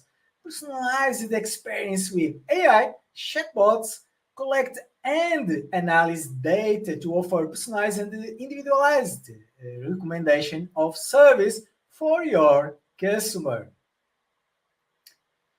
The future of AI chatbot is bright and full of trends and that promise to transform the way we communicate and interact with machines. More human conversations thanks to advances NPL, natural language processing. AI chatbots understand and respond to human language with precision and naturalness, making interactions more fluid and meaningful. Empathy and personalization with sentiment analysis that allows AI chatbots to identify customer emotion. Voice interaction with virtual assistants, making communication even more accessible and intuitive. Immersive experience with augmented and virtual reality. Make sense? Yes? The possibles are endless. In the future, and the future is now, AI chatbots will present in various areas of our lives, facilitating tasks, offering support, and creating new experience. Intelligent person assistant. Imagine AI chatbots that manage your schedule, reminders, to-do lists, and even control your smart devices. Future customer service, 24/7 availability, quick and personalized responses, efficient and proactive problem solving. Personalized education with AI chatbots as individual tutors, learning becomes more accessible, inclusive, and adapted to the needs of each student. Innovation in all sectors. AI chatbot drive process automation efficiency and the creation of new business opportunities, opening doors to a more connected and intelligent future. And so we come to the end of our AI epic journey through the worlds of AI humanizing chatbots and intelligent automation. The evolution is constant, driven by AI and machine learning. AI chatbots are in a constant transformation, ready to play an even more incredible role in our lives from the basic to unimaginable with the fashionable technology. Inspiration for the future. I hope this immersion has sparked your curiosity and encouraged you to explore the limitless potential of AI humanizing chatbots and intelligent automation in your field of activity. The future is now and is in your hands. Be bold, experiment different, discover how AI humanizing chatbots and intelligent automation can help you achieve your goals and build a more efficient, connected, and personalized future. And always remember, the future is now. Okay. And now, to finish, let's find out you can receive all these blueprints. Do you want it? Yes? Yes? Right there, please. Okay. As my promise, here are the two complete AI automation flows in these QR codes. And the link will also be made available in chat. So these QR codes and links send you WhatsApp chatbots and immediately start respective automation flows. Remember, the Dream Trigger Assistant with artificial intelligence in the customer service with the objective of selling in Dream Company example. The other, the AI assistant flow with Hey Trigger for the delivery of blueprints in this presentation, which also serve as an example of what can be done with intelligent automation and AI chatbots. Please make your own experience in these both examples. Thank you so much, and humanizing automation intelligence. Thank you.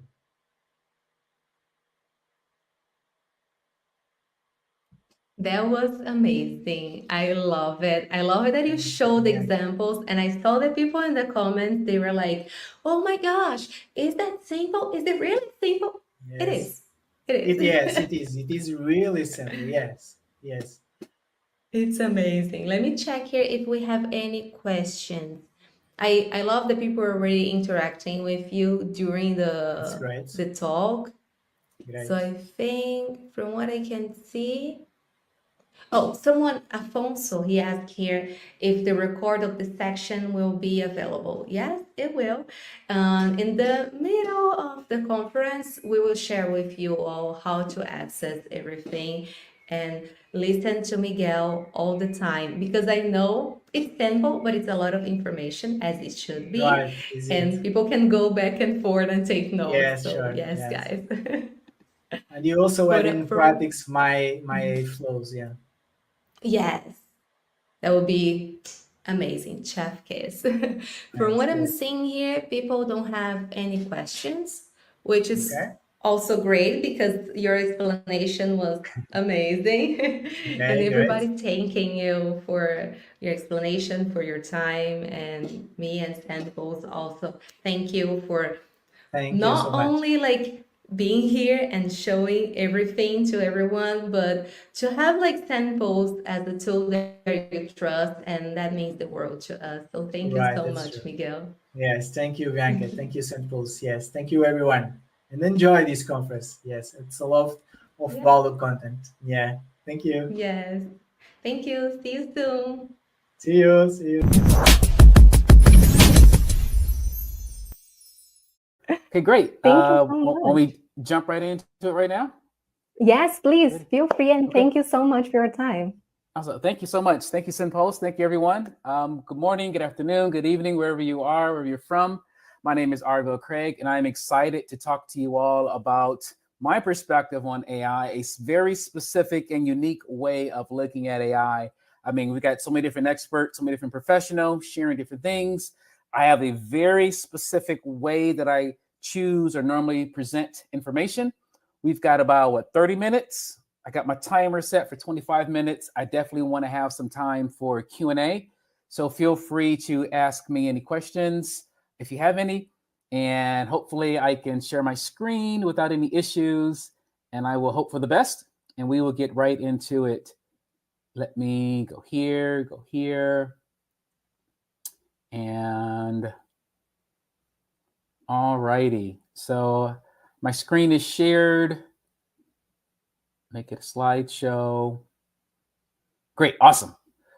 Hello, everyone. Welcome to this AI Marketing Day. My name is Arville Craig, but let me first start off with a confession. I just want to let you all know that sometimes I don't like to share it, but I chase shiny objects. I mean, I don't know about you, but I get really excited about new technology. If you're a person who gets excited about new technology and ways to cut time, make money, can you put something in the chat here? Anybody else like shiny objects? Anybody get excited? I mean, to me, that's what got me into the internet. I mean, if I were to go back when I was a kid, I'm kind of older than I look, but there were these gadgets. These are some of the gadgets that excited me that I used to use in high school and in college because I always liked technology that could help me to be more organized, more productive, ideally, make more money with less energy. That's how I've always been. Even when I was in college, I remember I was studying engineering, but I remember reading, it could have been this exact magazine talking about the internet and the promises of the .com and what was going to happen. And I could be creative, I could be innovative with tech, and I could make money. And that's like the trifecta that have always excited me and got me into business and got me into the internet and got me into marketing. And so it's, of course, when ChatGPT comes out, I was an early adopter. I was using it. I was trying to figure it out within I'm certain it was in November, December 2022. I was using it and I was trying to figure out how I could use it with business. And I remember going to this workshop and it taught how to write a book with ChatGPT. It was like a 7-hour course. So I had a client. I said, hey, if you buy this course for me so I can learn about this AI stuff, I will write you your book. And the client said yes. So here's the thing. It was a 7-hour workshop. It didn't just teach how to write a book. It also taught how to market the book, how to create a video sales letter and email marketing and social media and ads and all these other things.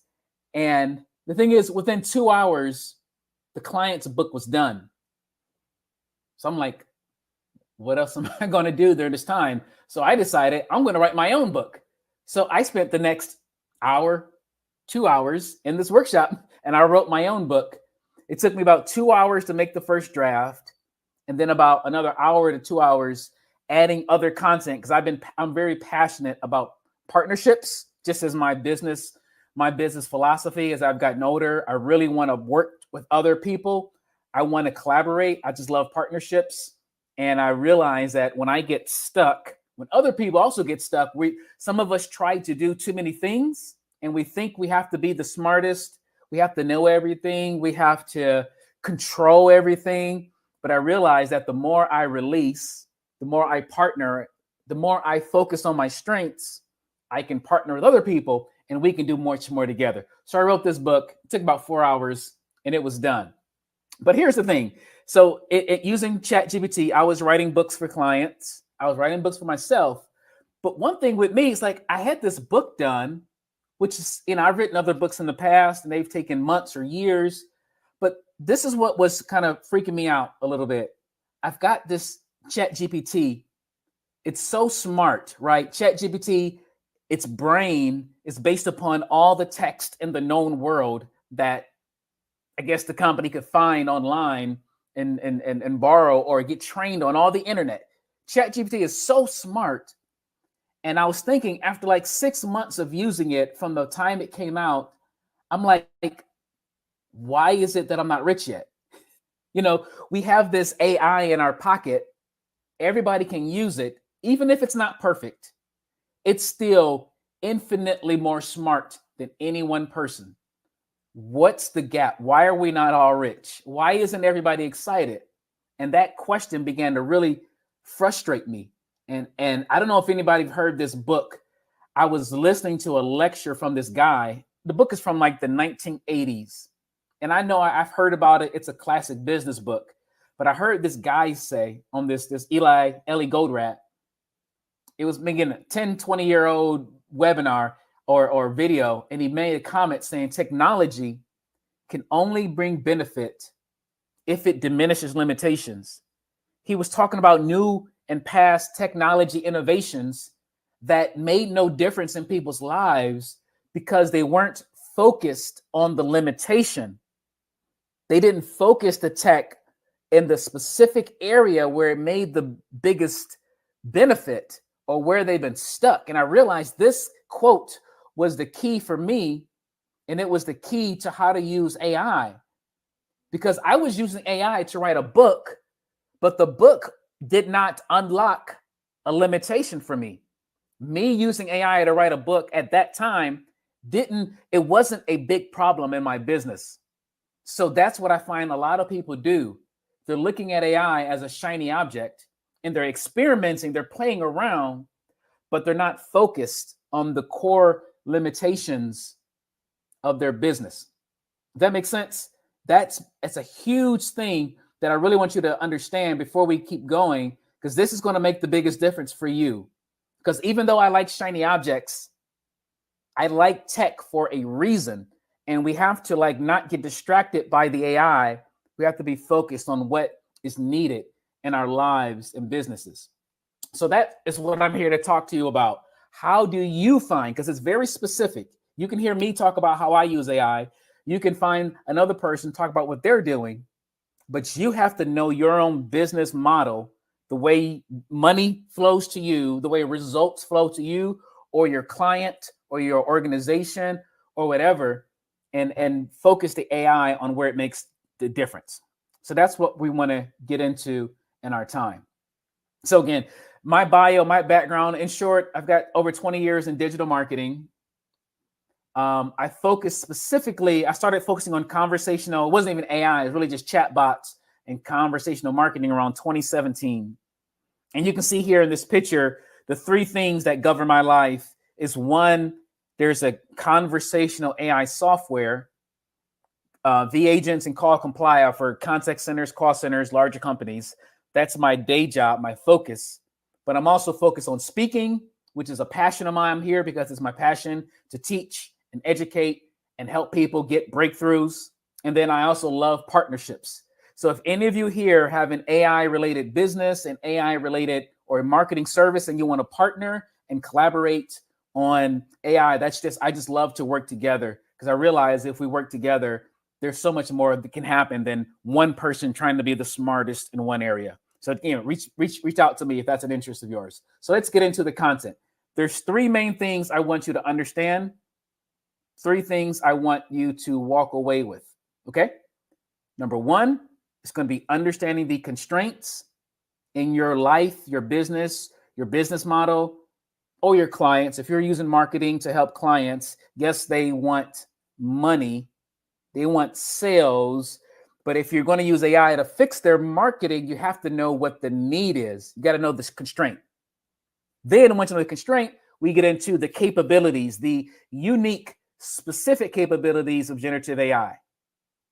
And then thirdly, how do you come up with a scalable solution, not just a one-time, 5-minute time saver because I wrote AI helped me write an email, but what's the scalable process? Okay. Sound good? So that's what we want to get into. So number one, let me talk a little bit more about the constraints. And so the key here is that you have to focus internally before you look externally. You have to know your business really well.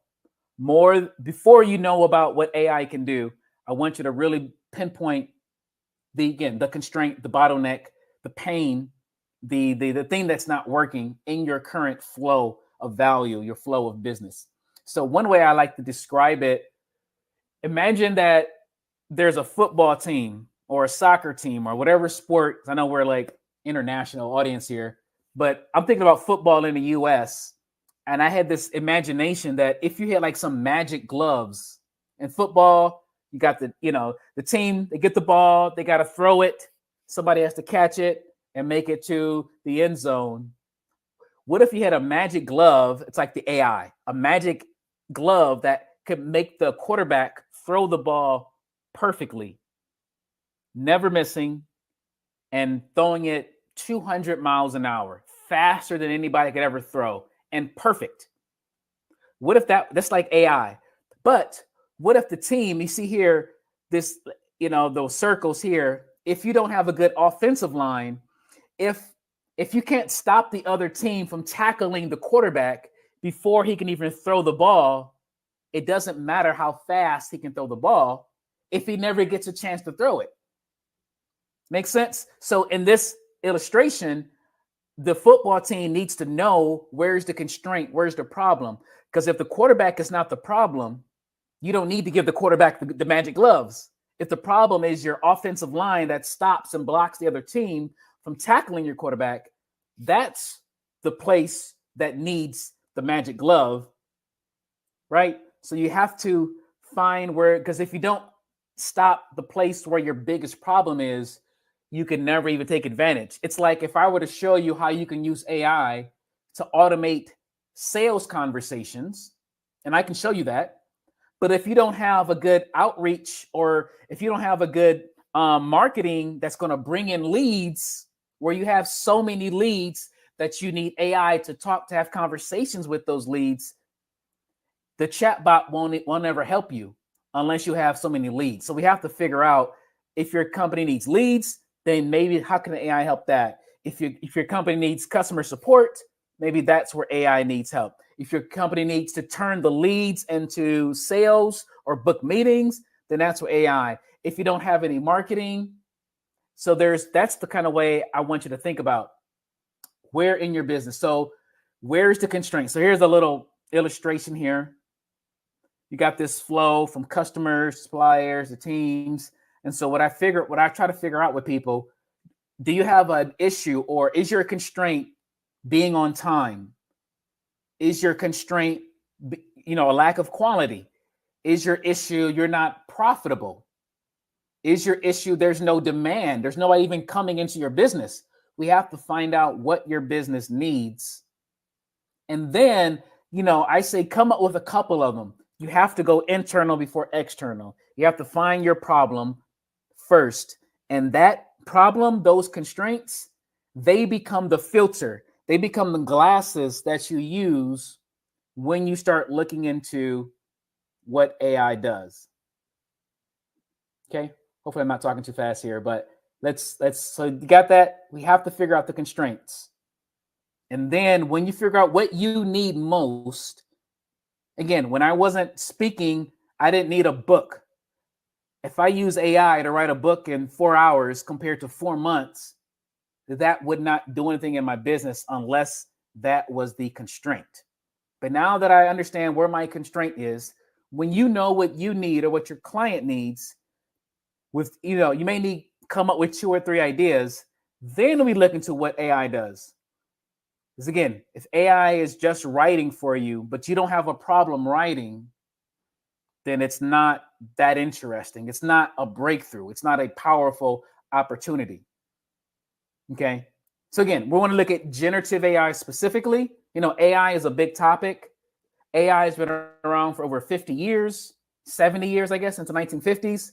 And you can see here, but generative AI is 3 or 4 years old. And generative AI, as most of y'all know, probably, it does something specific. But the way I like to look at it, I look at generative AI's ability in 4 specific categories or capabilities. It generates content, code, counsel, and conversations. These are the 4 things that it does very uniquely for anybody whether you don't have to be an engineer, you don't have to be smart. As long as you can type a little bit of words, you can ask it questions and get it to do stuff for you.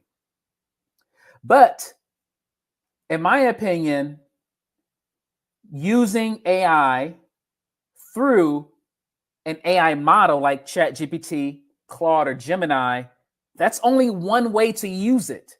And unless you're a prompt engineer, as the previous speaker talked about, you have to learn how to write prompts. You have to learn it's like a foreign language.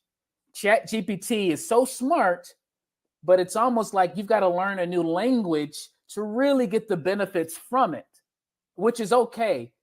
It's okay to learn prompts, but some of you it may not be worth your time as a business to focus too much on how to write the best prompts, because there's other ways to use AI. You don't just need ChatGPT and those models. You can find niche apps. Niche apps are like built on top of ChatGPT or AI. They're built on top of them. They have the prompts to me built into them. So that might be your way to do it. Number 3, there are almost every software company is building AI into their products, like Sendpulse, right? They're adding AI features into their solution. So you may not need to go to ChatGPT. You might not need to find some brand new service and app that you never heard of. You might want to use something like Sendpulse because they're adding AI features into it. And if a company that's established adds AI features, the prompting, the prompt engineering, those kind of things are already built into it. Okay. And then lastly, your company, depending on your resources, you might use some custom app. So these are 4 different ways to use AI. So generative AI does 4 things. It does content, code, counsel, and conversations. But the way you apply it in your business, you either use the model directly, a niche app, a legacy or existing software that your tech stack that may already have AI features into it, learn those. And then lastly, there's the custom code, custom applications, whether no code or code-based solutions. Okay, so again, this is a big slide for you to understand, because most people, I tell them, I always spend time in ChatGPT and in Claude, but I also have a lot of I use the AI that's built into my other tools, and that helps me to get the breakthrough quicker. And it doesn't matter how smart I am or how many prompts I know. Okay. So I'm going to skip this slide from a larger organization. Of course, you need you need some structure, you need some policies, you're going to need some investing, you're going to need some leadership in these 5 different areas. There's cybersecurity needs. If you need resources, if you have a larger company, I can share more about that later, but for the sake of time, I want to keep moving and come to our couple. I want to give you some specific examples of how do we bring all this together. Okay. And so number one, just to make sure we're all following what we're talking about. Know your constraints in your business, your weaknesses, the opportunities that slow you down.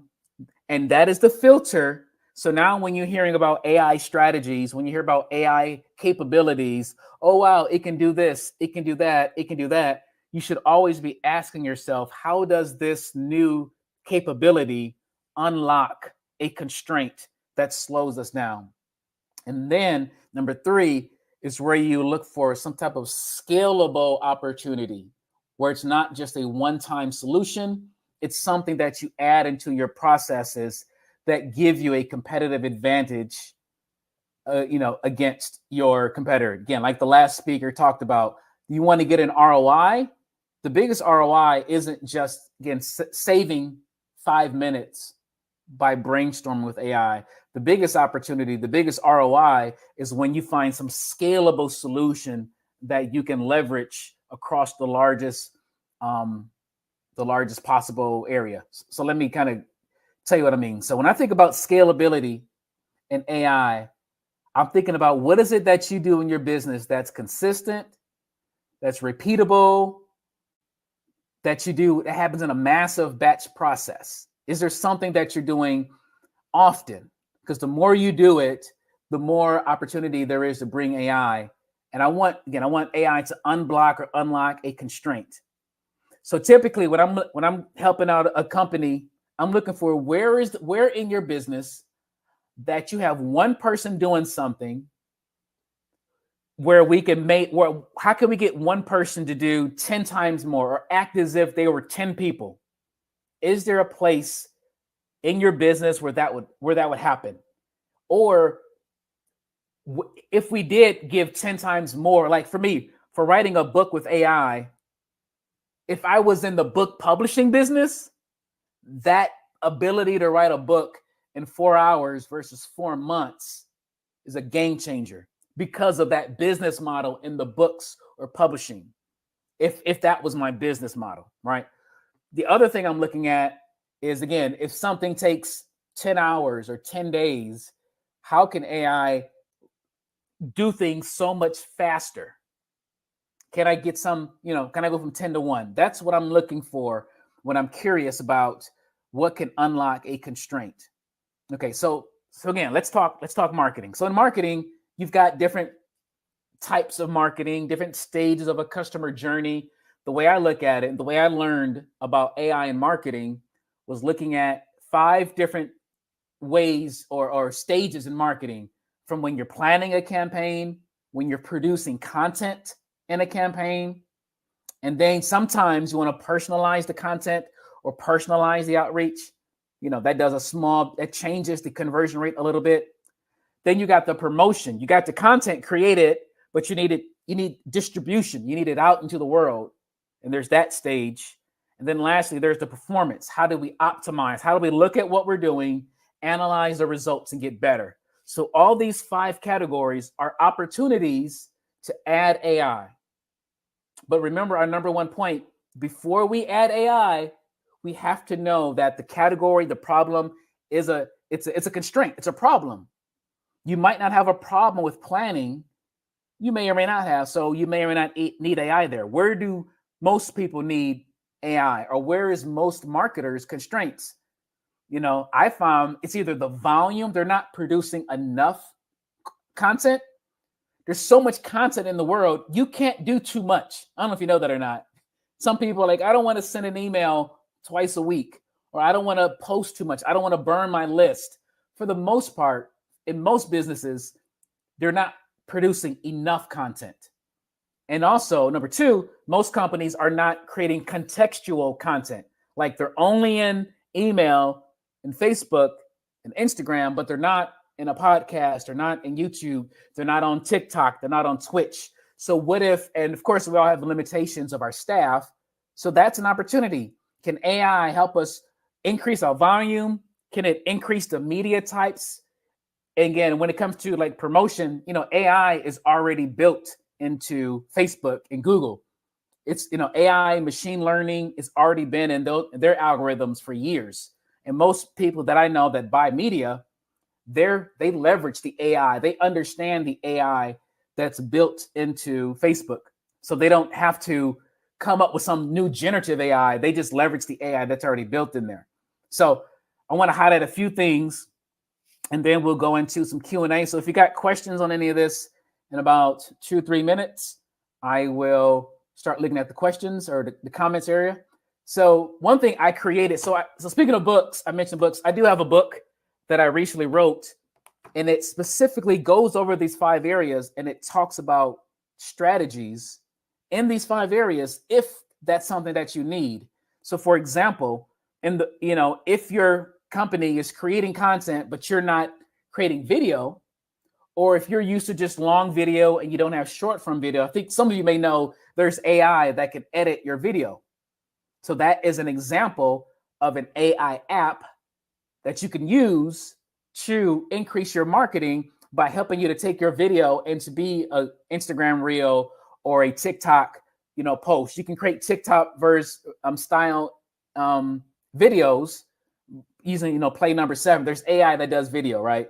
And that if you don't need an editor to spend days and days and days editing video when you can use AI. And as I mentioned earlier, there's AI that does sales conversations and customer support calls. If you have a large company or a small company, if you have too many leads or opportunities or customer support chats and you're not responding fast, that might be your bottleneck. And that is an example, play number 13 from the book, is an opportunity for you to add AI into your business. So one person with one AI can have 10, 20, 30 conversations at the same time. And that can help you can take advantage of that.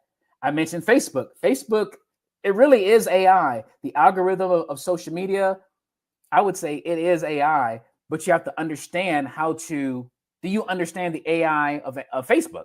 And and I got a friend who teaches people how to understand AI, so you don't have to manage your ads as much. You don't have to hire an ad agency. You can actually learn Facebook's AI and what it does, and therefore you can take advantage of it, and you save your costs for managing ads in a traditional way before there was AI.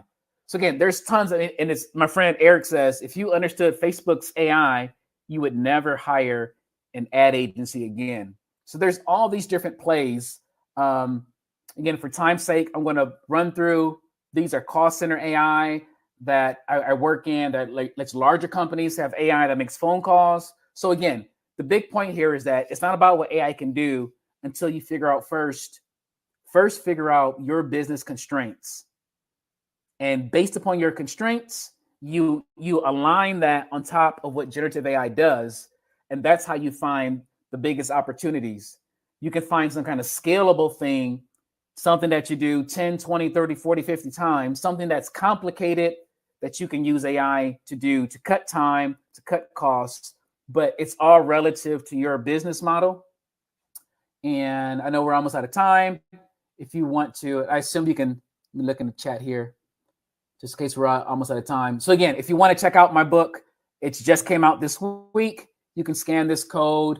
And if you want to connect to me as well, we can connect. There's my personal connection. Oh, we go. Let me just look in the comments here. And again, and the slides, I am giving them my slides so you can kind of understand kind of what I'm talking about. And let me see if there's anything I don't see any questions here. If you could confirm, I think I'm at the right time. I will pause for a minute. Hey, Bianca, see you. Hello. So we have kind of one question here. They want to know how to scale sales with AI. You already mentioned what things people can do. So do you have any extra tip to give it? Yeah. So again, if you want to scale your sales, again, to me, there's a little bit of Q&A. I want to know, are you seeing you have so many leads and you're not contacting them. Is there a lack of, do you need more leads? Do you need to convert more leads? Because there's AI that can do outreach, as far as like you can do like cold email with like a cold email platform like Mailshake or Instantly. There's an AI called forgot that, but there's AI that can do outreach. So you got to figure out what's the sales process. The main thing I do, I help people increase conversions with AI that can either use an SMS or phones that can actually talk to people on their own. So it's more automated. But again, I would want to make sure that they've got enough leads coming in. Because if they don't have enough leads, it's not a sales problem, it's a marketing problem.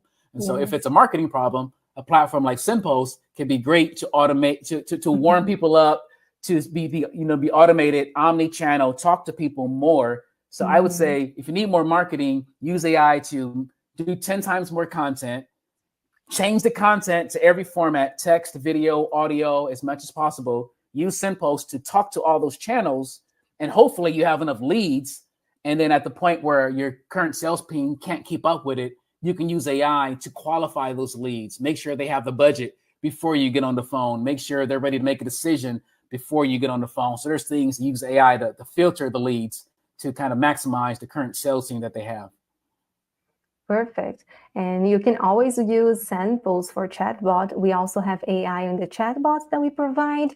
You can build flows, and you can make the leads feel more like you engage with them, so you have a connection, and you can also qualify leads there. So it's very good. Love the tips. We have another question. This one is on the backstage. We want to know if you can provide any advice for companies looking for partners with AI technology providers to find or implement their breakthrough use case. Yeah, definitely. So I'm in a couple of different AI communities, and I network with consultants. Great. So if you can reach out to me and just arvilcraig.com, arvil.us, it's kind of hard to not find me, but I do have a network of consultants that specifically help to figure out and help people to kind of consult and be like a team member. Because sometimes you can learn, but learning isn't always, in this world with AI, you need to be in a community. You have to have a consultant, somebody with you, because it's changing so fast. It takes an expert, somebody that lives in it every day, all day, to kind of give you the best advice. So, but please just reach out and let me help you find a good resource. Oh, perfect. Now, like you said, everything's changing super fast. We need to not go for it. We have to run for it. And I was watching you speak, and I was just agreeing with everything. We can use AI for so many things that it's kind of difficult to make a list. There's no perfect list of, this is the top 10 things you have to do with AI. No, you can do so much more. And it's amazing to see people talking more about it. And you're all about partnerships, and you're here not only to help your company and you and your business and your personal marketing, but to help others. And I think that's it, that's the future. That's what we have to do. That's the the world and right now. So it's very special to have people like you and people also there here in the comments trying to learn more. So yeah, it's amazing. Oh, thank you. Yeah. Let me see if we have more questions. Guys, enjoy. It's not all the time that you can ask questions. Today, especially, it's been very a difficult time to have questions. So we have some time here. Well, and we still have 3 minutes. Oh, really? That's it. Okay. Is that it? That's perfect. So yeah, I love it, everything that you said, honestly, especially with there's something that it gets to me, that is the Facebook ads, because it's changing all the time. Every day is a new rule, it's a new order, it's a new change. It's crazy. So it's really difficult to keep track of all of that. So it's very important to have AI to help out, especially because we know how ads campaign are pretty important in the world right now. You have to be seen. So it's great to know that we have the powerful AI to help us in this journey. Yeah. Like I said, the biggest thing is learning how to focus. Like I said, AI can do a lot of things, but if it's not the core thing that your business biggest need, you're not gonna. Again, it's gonna be okay, but there's such a big difference between where you use it and Yeah, how you use it. And that's why I'm big onto that exactly. consulting strategy Mhm. standpoint. Because again, even AI, even the most boring as AI things can sometimes bring the biggest benefits. It's not Yeah. always the shiny, new, fancy ones, but it's the things that, again, your bottleneck. You do it every day. You want to analyze some Google Analytics reports and you don't understand it, and just learning how to simply upload Excel sheets, Mhm. or if you don't know Excel, and have AI interpret those things and do that every week. That could be the biggest thing that could bring the biggest benefit, as compared to you learning how to use Midjourney and spending all day trying to figure out how to use, Discord and type it right. And it's like, we have to learn how to, I think it's most beneficial to focus. You can play around with it at night, but in your business, you want to find the biggest bottleneck, the biggest constraint, the biggest problems, where you want to focus. That's a very good tip. Like, focus on something, and that's what we keep saying that this entire conference. Like, Yeah. choose your battle. Choose where you're gonna go for it, and do the best of it. And when you're a professional or a specialist on it, then you move to another one, and let's go like step by step, because that's Exactly. the best way to do it, especially with Yeah. AI, because there's a Yeah. lot, And and it's sometimes new. it can be Yeah. overwhelming. Yes. Yeah. It's like there's no rules yet. It's still kind of new, so don't be afraid of making mistakes. It's all still being invented. So That's it. You said everything. I keep saying this on the conferences I do in Portuguese. I keep telling people, like, please make mistakes. Mistakes are important. That's how we learn. That's how we grow. That's how the business grows. And like, it's not like, oh my gosh, we made a mistake, it's over. No, let's learn with it. And with AI, we can learn even faster. So it's very important. I agree 1,000% with you. awesome. So I think that's it for today, from what I'm seeing here. Okay. I could be wrong, but yeah, thank you so much for all your time, for the speech that you gave. It was amazing, and thank you.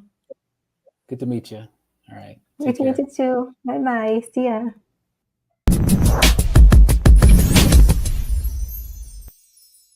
Thank you. Hi, everybody. Great to see you. Looking forward to following the chat. This is going to be a great session. I'm so grateful for the team at Sendpulse for giving me a chance to tell you some of the wonderful, crazy, amazing, sad stories that have happened in my journey into artificial intelligence. And I will start first, hopefully, by being able to share my screen. If I can figure out why I can't see that right now. Hold on one second. And hopefully over the next few moments, I will be sharing with you just a little bit about my journey. So for those of you who don't know me, I want to invite you to connect with me on LinkedIn. You may not right this second be like, I don't know why I want to be friends with her. But by the end, you might be like, oh my gosh, I can't wait. So definitely, I invite you to be part of my network. My network is your network. And really, that's what a lot of these events are all about. Now, one of the things that I focus on is I really am very passionate about making the world a better place. Now, I know that sounds probably pretty trite, but the reason for that is that about 10 years ago, actually, I'll even go a little bit further back. 19 years ago, I became a mom for the very first time. I now have 6 children, but I became a mom for the first time. And in becoming a mom, I had an opportunity, I basically, I loved being pregnant. I've done it many times since. So it was a good experience for me. But after I had my child, about 3 days later, I found out. Hello. Oh, hi. Can you hear me? Just a second before you tell your amazing story, because I'm here. I want to learn and know everything. Of course. Because 6 kids, it means you're a strong woman and you're amazing. So I'm excited to hear. But I'm here to help you out with the presentation, so you can add it, and we don't have any technical issues. Of course, Bianca, sure. Can you see it, Bianca? Yes, okay, I can.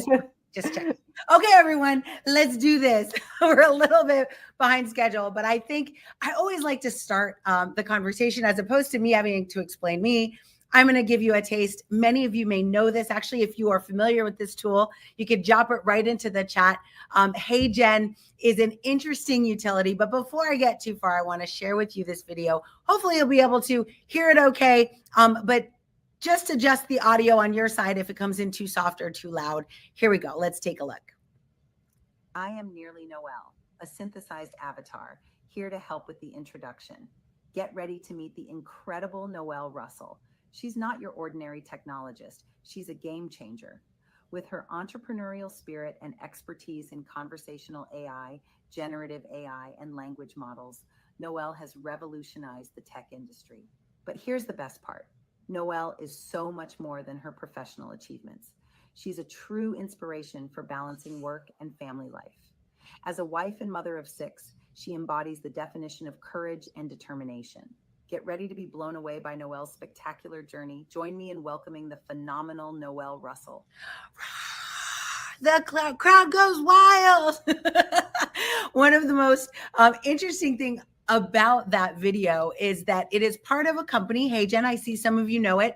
The HeyGen tool allows you to create what's called an instant avatar. And that's what I did. I spent 2 minutes right in front of my screen. One thing I love about their onboarding is that they say, just talk about something you care about for about 2 minutes. And when you and everyone has a topic that they can talk without like preparing, or creating notes. Like you just talk about something that's close to their heart. Maybe it's their family, maybe it's a hobby, maybe it's their profession.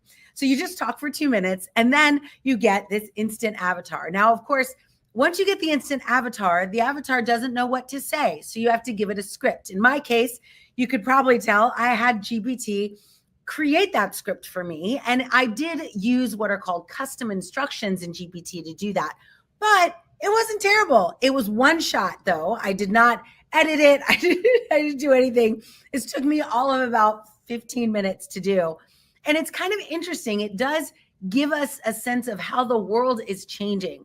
About, 8 years ago, so maybe 7 years or so ago, I was working in media. And in media, I was very worried at that time. I was working for a company called National Public Radio, NPR. Some of you might know it. And in doing that work, I realized that we were worried about misinformation. We're actually worried about it again with this new election year in the United States. But we were worried about misinformation, worried about malinformation, worried about, integrity of truth and content. And so we started looking at labs in the world that could create really believable deep fakes. And there were only about 6 labs in the whole world that could do that work. So we had it, in my mind, contained. Well, now today, for free, anyone can go to HeyGen and build a instant avatar for free. That's relatively good. So the world is changing. And that means that in addition to us being excited and enthusiastic about this journey that we are on in the world of AI, it probably would be a good idea for us to take a moment to temper that enthusiasm with a bit of wisdom. And so over the last year or so, I've done a world tour talking to some of the largest brands in the world. And I uncovered a couple of patterns, and those are the patterns I'm going to share with you. But before I do that, here is the QR code for connecting with me on LinkedIn. You, of course, can just Google me, Noelle Russell. You can add AI if you want to, but I should come right up. You can connect with me directly. I do encourage you to connect with me instead of just following, though that's what it'll invite you to do most easily. But if you hit the 3 dots and go to connect, that way we can message each other. If you have questions that don't get answered here, you'll have a chance to send those along. So today I do want to focus on those questions. But before I do, I always like to share with you what maybe I've done to get into this space. And I got into technology, as I started to say earlier, about 20 years ago. My firstborn son, he's there in the middle. His name's Max. He was born with a condition known as Down syndrome. And at the time, I remember the guy coming in and being like, this is the situation. And I guess he must have noticed the look on my face, because he was like, don't worry, because I was, you're in shock when you get this kind of news. And I remember him saying, don't worry, there's institutions for kids like this. There are homes that adopt babies that have this condition. This doesn't have to be your first experience as a mom. And I remember two things went through my head. Number one, I'm a Latina and I don't really give up on things. I don't walk away from things, certainly not my family. But the second thing that went through my head was technology. Like at this point, I was a technologist. I had spent the last 10 years helping us during, I don't know if you remember the first time the world was going to end. This time it was called Y2K. And so I became a technologist during the world of Y2K, where we were working very similar to what we do now, working long hours, trying to fix and repair and connect systems that had previously never been connected. It was an extremely exciting time. It's actually very similar to the way I feel about the world today with data and AI. But back then, so now I'm like, I'm 10 years into my career. I'm a technologist, feeling pretty good. I have a son who has special needs. And I'm like, well, I want to build a world that's better for him. So if you go to my LinkedIn, you'll see I handcrafted my career to work for companies that cared about the same thing. And I think that's probably the number one thing I encourage companies and leaders to think about is, what do you care about? What are your core values? Because when you're working in AI is ultimately an experiment. Sometimes it goes well. Most of the time it fails. Long, hopefully, before you've productized it or pushed it into production.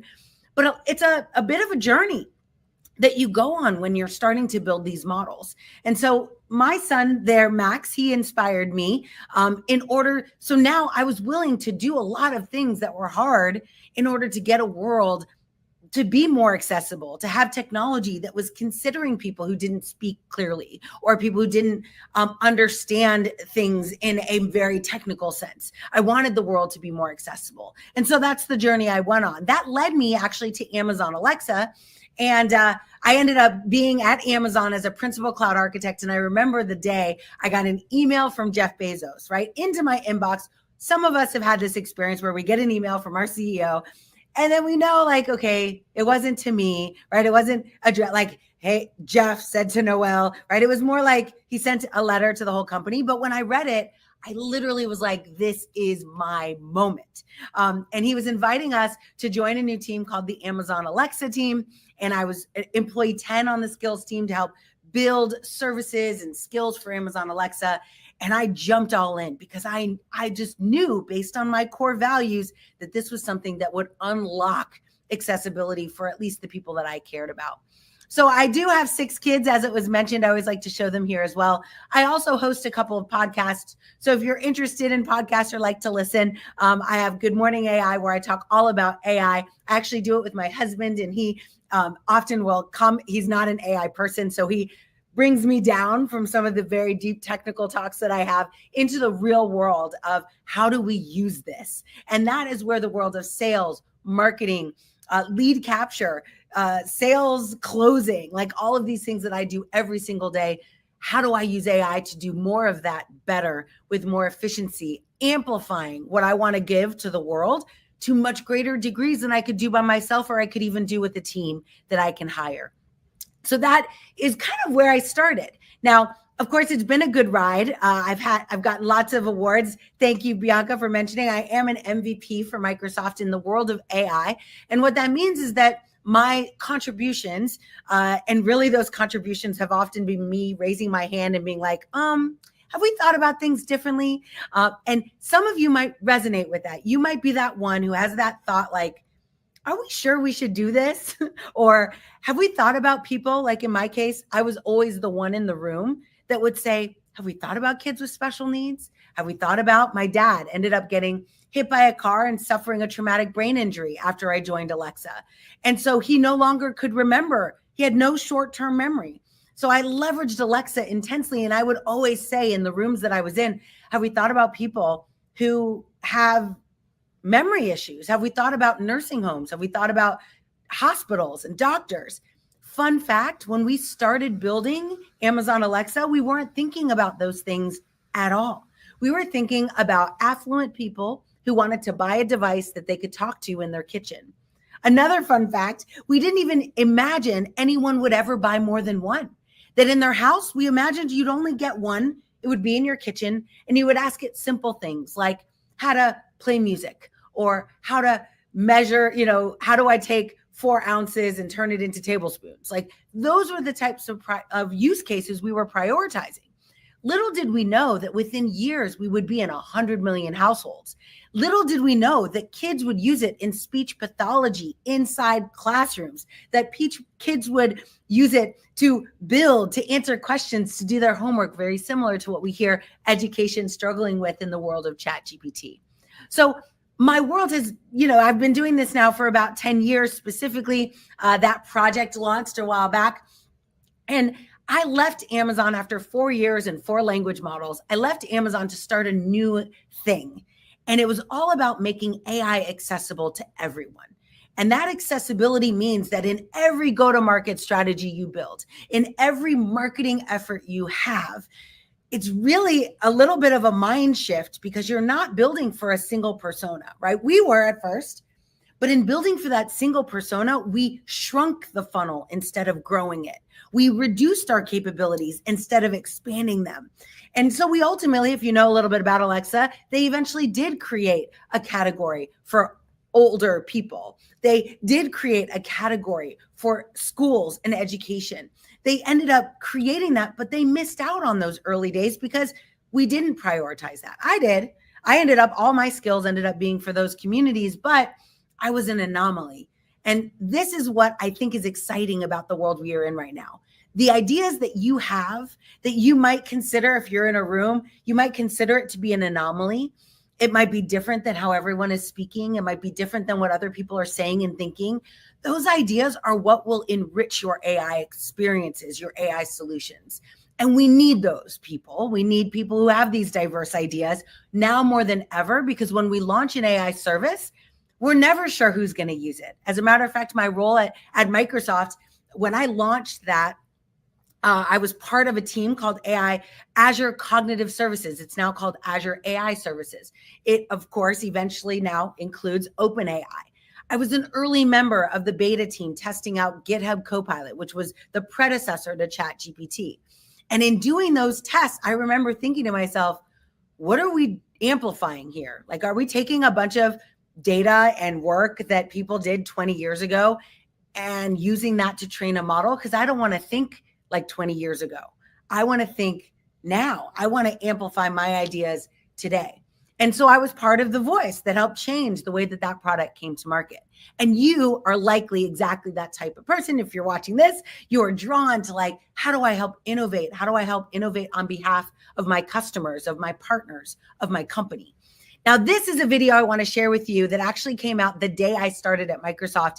And the reason it came out that day was because I was launching a new campaign. And as part of that campaign, it was about how do we make AI accessible for everyone. So I want to share this video with you, and then I'll tell you why it's so important to me. Today, right now, you have more power at your fingertips than entire generations that came before you. Think about that. That's what technology really is. It's possibility, it's adaptability, it's capability. But in the end, it's only a tool.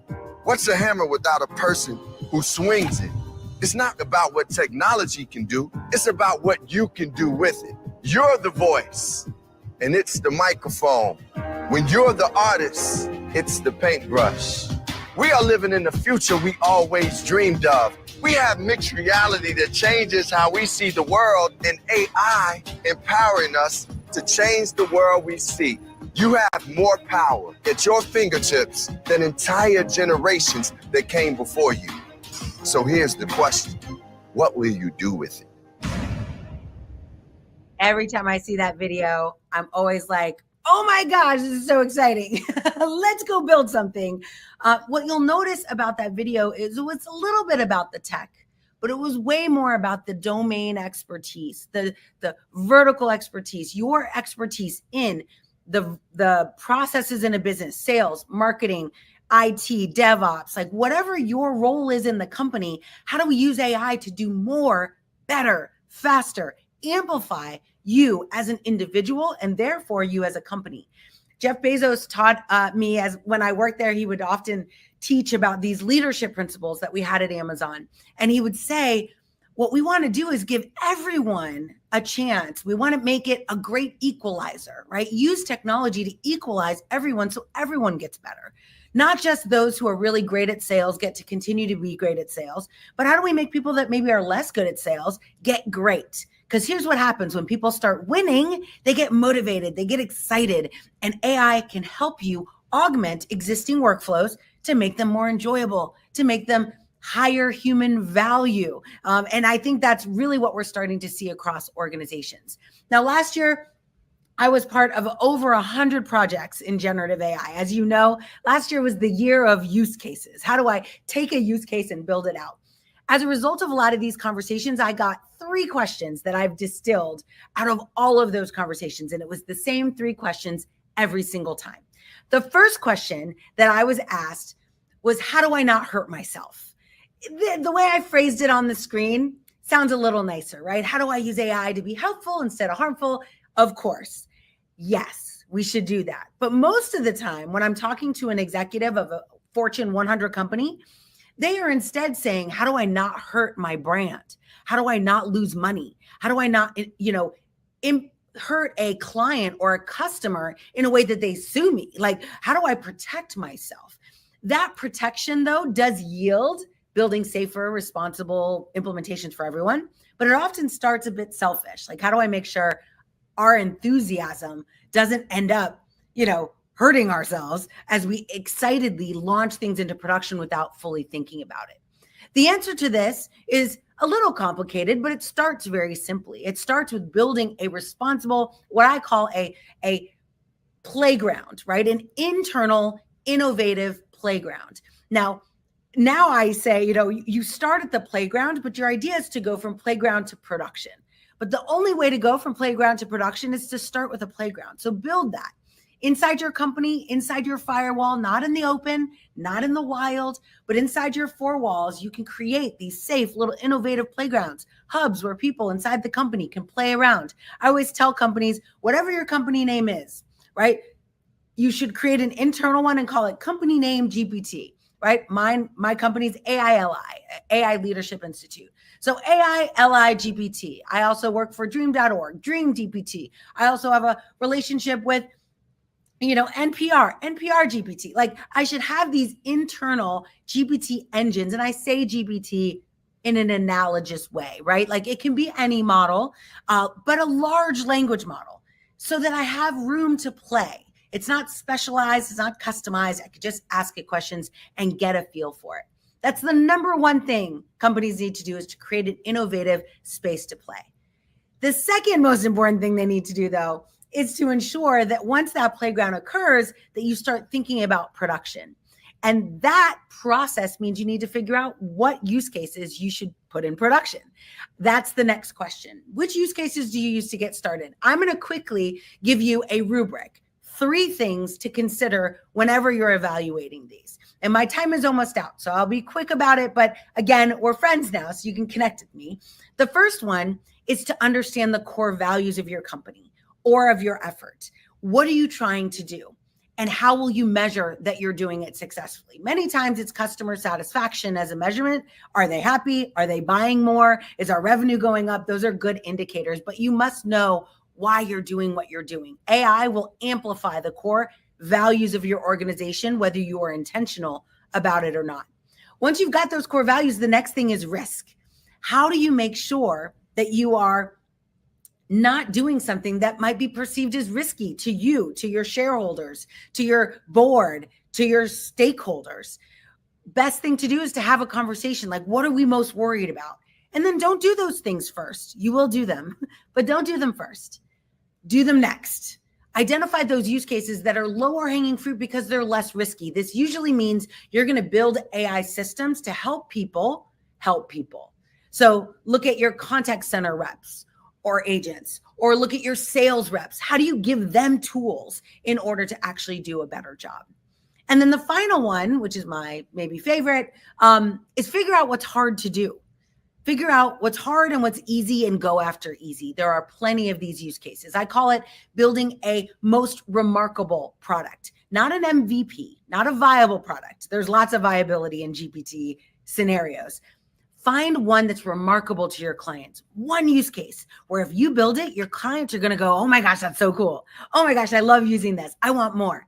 You only need one. I learned that at Alexa. We'd build one thing that was activated by your voice and everything would follow. Momentum would be generated. People would come and be like, oh my gosh, I love that one thing. When do we get the next thing? And that's what you want. In this world, you want to iterate fast, release fast, but intentionally, and don't release a lot. Release one thing at a time. Make sure your clients and your customers love it before you go on and do something else. Now, that being said, I wanted to share with you just a little bit. I'm going to cut it a little short so you can just see it. This is available on YouTube. You can go and take a look at it. It's also in the deck I'll share with you for joining today. But this is a new tool called AIR. And for those of you in marketing, this allows you to build an AI model that sounds like a human and let it do the selling for you. Let's take a quick look. Oh. Hey, James. Yeah, who's this? Hey, James. It's Alexander from Tesla Motors. How's your day going so far? It's going pretty good, my man. How about yourself? And you said from Tesla, right? It's the car company? Yeah, that's right. I'm calling from Tesla Motors, the car company. Did you have any trouble or questions while customizing your car on our website? No, we're just kind of shopping around and, just taking a look. So I'm going to stop it there just to give you a sense. What you're watching here is the ability for us to now create models. Now, what you'll notice is that we did not, now I say we, doesn't have anything to do with me, but they chose not to disclose that they were a robot. They chose to let the user believe they were talking to a human. And this is where responsibility comes in, ethics comes in. Can you do that? Absolutely. Do whatever you want. Unfortunately, or maybe fortunately, we're not regulated to make that choice for you today. But as you use these tools, it's important for you to realize that trust with your customers are going to be paramount. And the best place to practice building trust is inside your own company with your own workforce. Build these tools internally. Let your employees be the testers of your tool. At the same time, you'll be educating them on how to leverage AI. They will be able to not only use it to test out products you're going to put into market, but they also will get better experience at doing this. In my final few minutes, I want to share with you one thing about what I do and my company, AI Leadership Institute. What we do is we help workforces. We do training, but we don't do typical training. We actually help organizations build what's called AI red teams. So I want to encourage you to do a little research, to maybe learn by doing, and think about like how much capability we now have with this technology, right? We can translate like we've never been able to before. We can create ideas. We can create images. We can generate assets, marketing assets. We can create content. We could do all of this. But as many of you know, with great power, maybe you know this one. If you know how this ends, maybe you could type it in the chat, right? With great power, maybe in the chat we'll see it, comes great responsibility, right? Either Voltaire or Uncle Ben from Spider-Man, wherever your mind goes. We have an incredible moment right now to build systems that serve more people than we've ever been able to before. But it requires you to be intentional about that. It also requires you to be intentional about building trust with people. So when you do use AI to help them get what they need from you as a service provider, as a product provider, when you help them using AI, that they don't become afraid of it, that you are transparent, that you explain what you do, that you disclose. It's not bad to do these things. It's actually been shown in research at MIT. It's actually been shown to be quite beneficial. So AI red teaming is what my team does. We actually go in and train your organizations to build red teams yourself. You can't outsource red teaming. It has to come from within. It has to come from people who know the business. But knowing how to set up a red team, knowing how to create a way to avoid prompt injection and adversarial attacks, but also benign attacks, right? Attacks that are not actually attacks at all, but just a way a user might connect with you. Little bit of homework, go research the latest AI gone wrong story called Air Canada. Like just type in Air Canada chatbot or Air Canada court. They just had a very reasonable attempt at trying to help their clients do something that kind of backfired on them, but all because they didn't really understand the impact and importance of red teaming. Red teaming is a noun, or I'm sorry, is a verb, not a noun. It's something you do, not something you buy. So be aware there are tools to help red teams, but you need to really prioritize how are you going to build safe, responsible applications that serve your customers, serve your employees, basically get your vision of what you're trying to build into the world, but do it in a way that doesn't hurt anyone. And this is the way to do it. So I'm a big believer in learning by doing. I created, I'm not, whoopsie, I'll send you the decks. You can watch my cool videos. But this QR code will take you to a hand-curated list of courses. Some of them I'm in, so okay. But most of them I'm not. They're all free, and they allow you to just learn enough about this to start building.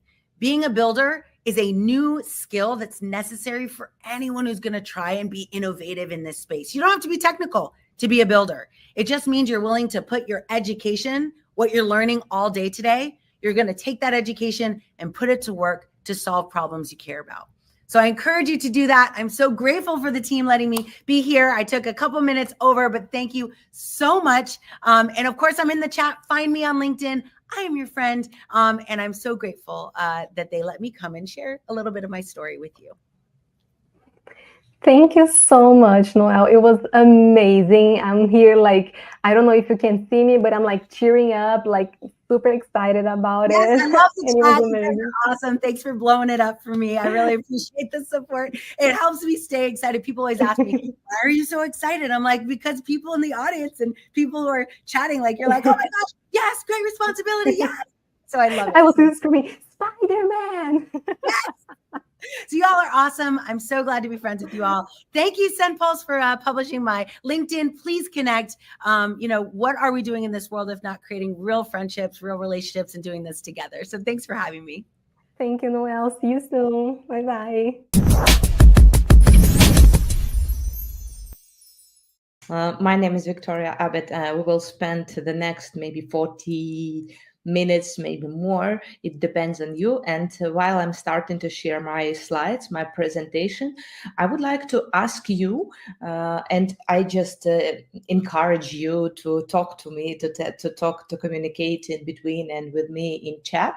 And please put plus or minus whether you are using AI avatars in your daily or business activity or not. So plus, yes, I'm using AI avatars.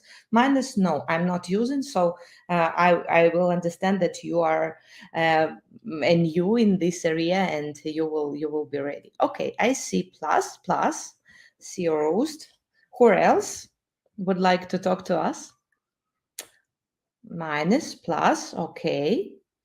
Okay, wow. So I see mature users. So I will dive deeper into this topic, and we'll show you today the scenarios.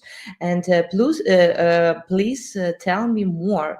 What tools, what platforms do you use for avatars generation? So just for me, should I know what we are doing?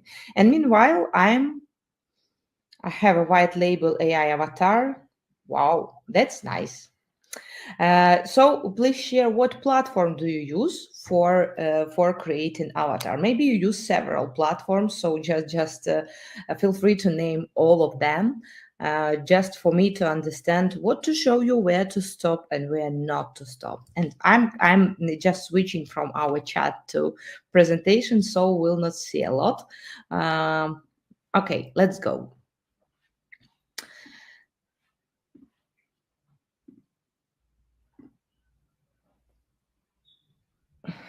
Hey, Jen, Eli, Pitch Avatar. Okay, that's great to know.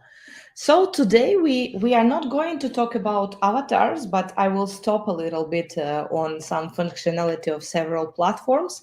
But we are going to speak about some scenarios and whether AI avatars become our normal daily routine, or maybe this is like a bubble that will just fall behind, like it was with several social networks and so on.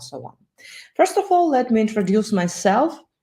I saw that you filled in the questionnaire, and there is a lot of digital marketers here. You are my colleagues, so I'm for the moment Chief Revenue Officer at Pitch Avatar, but I have a marketing background, like of 14 years of experience in marketing and 7 years of experience in sales in multinational tech and SaaS companies. So I worked like in a big corporations and in a small and launched small startups.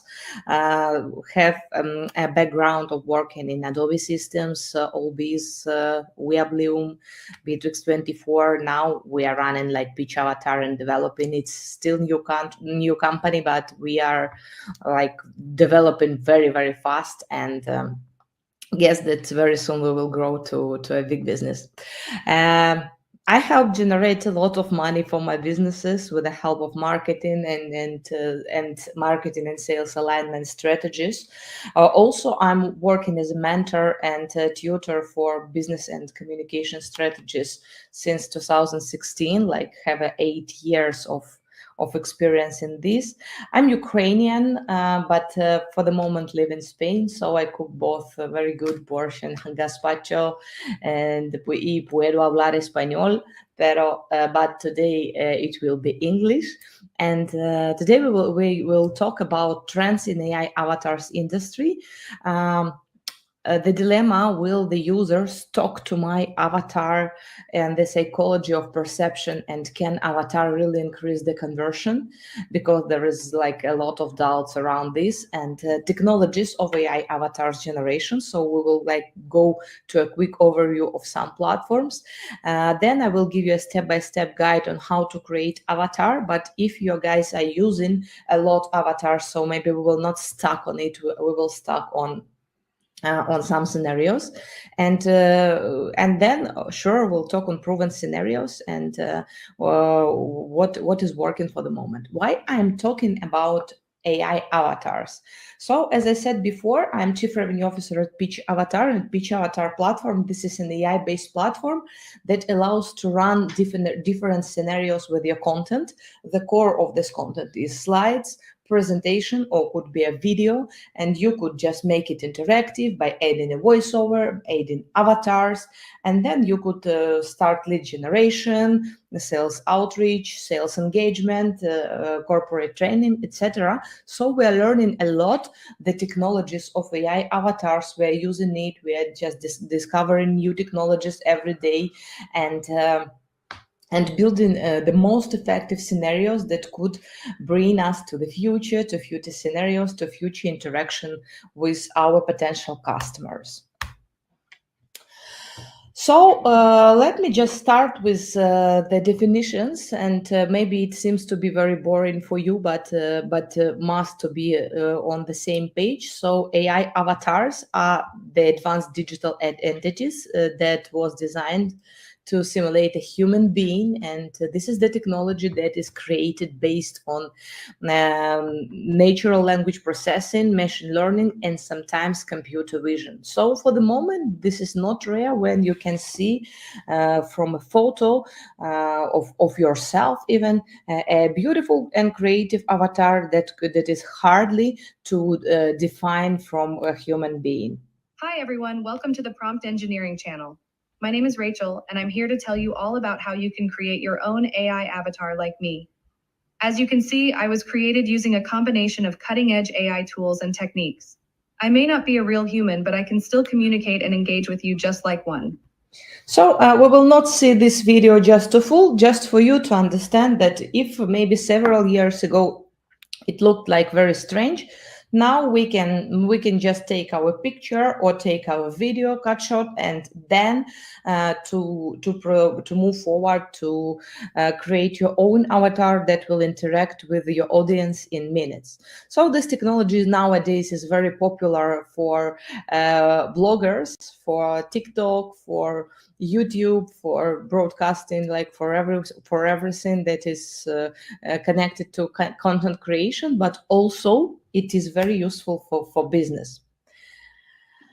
Hi As for speaking about market trends about AI avatars, so this is, guys, not if this is a bubble, it is a really huge bubble that now considered like of a growth of 30% year per year, or even 34% by different data. So it will be like growing over the next 10 years, and it will become more and more usual in our daily life. So first of all, of course, the users of AI avatar technology are based in North America, and they hold a significant percent of AI avatars market. But then goes, of course, Europe and China, and all the rest of the world will just capture this technology, and we will enjoy the as a late majority. More numbers for you.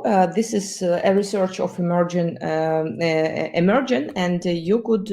I will give you a link to this research, and this is like combination of two researches. The text is by Gardner, and the infographics of Emergent. And but what I wanted to show you that by 2025, this is like the next year, guys. AI avatars will use and will be like useful for 70% of marketing digital communications, and it is comparing to only 1% in 2022.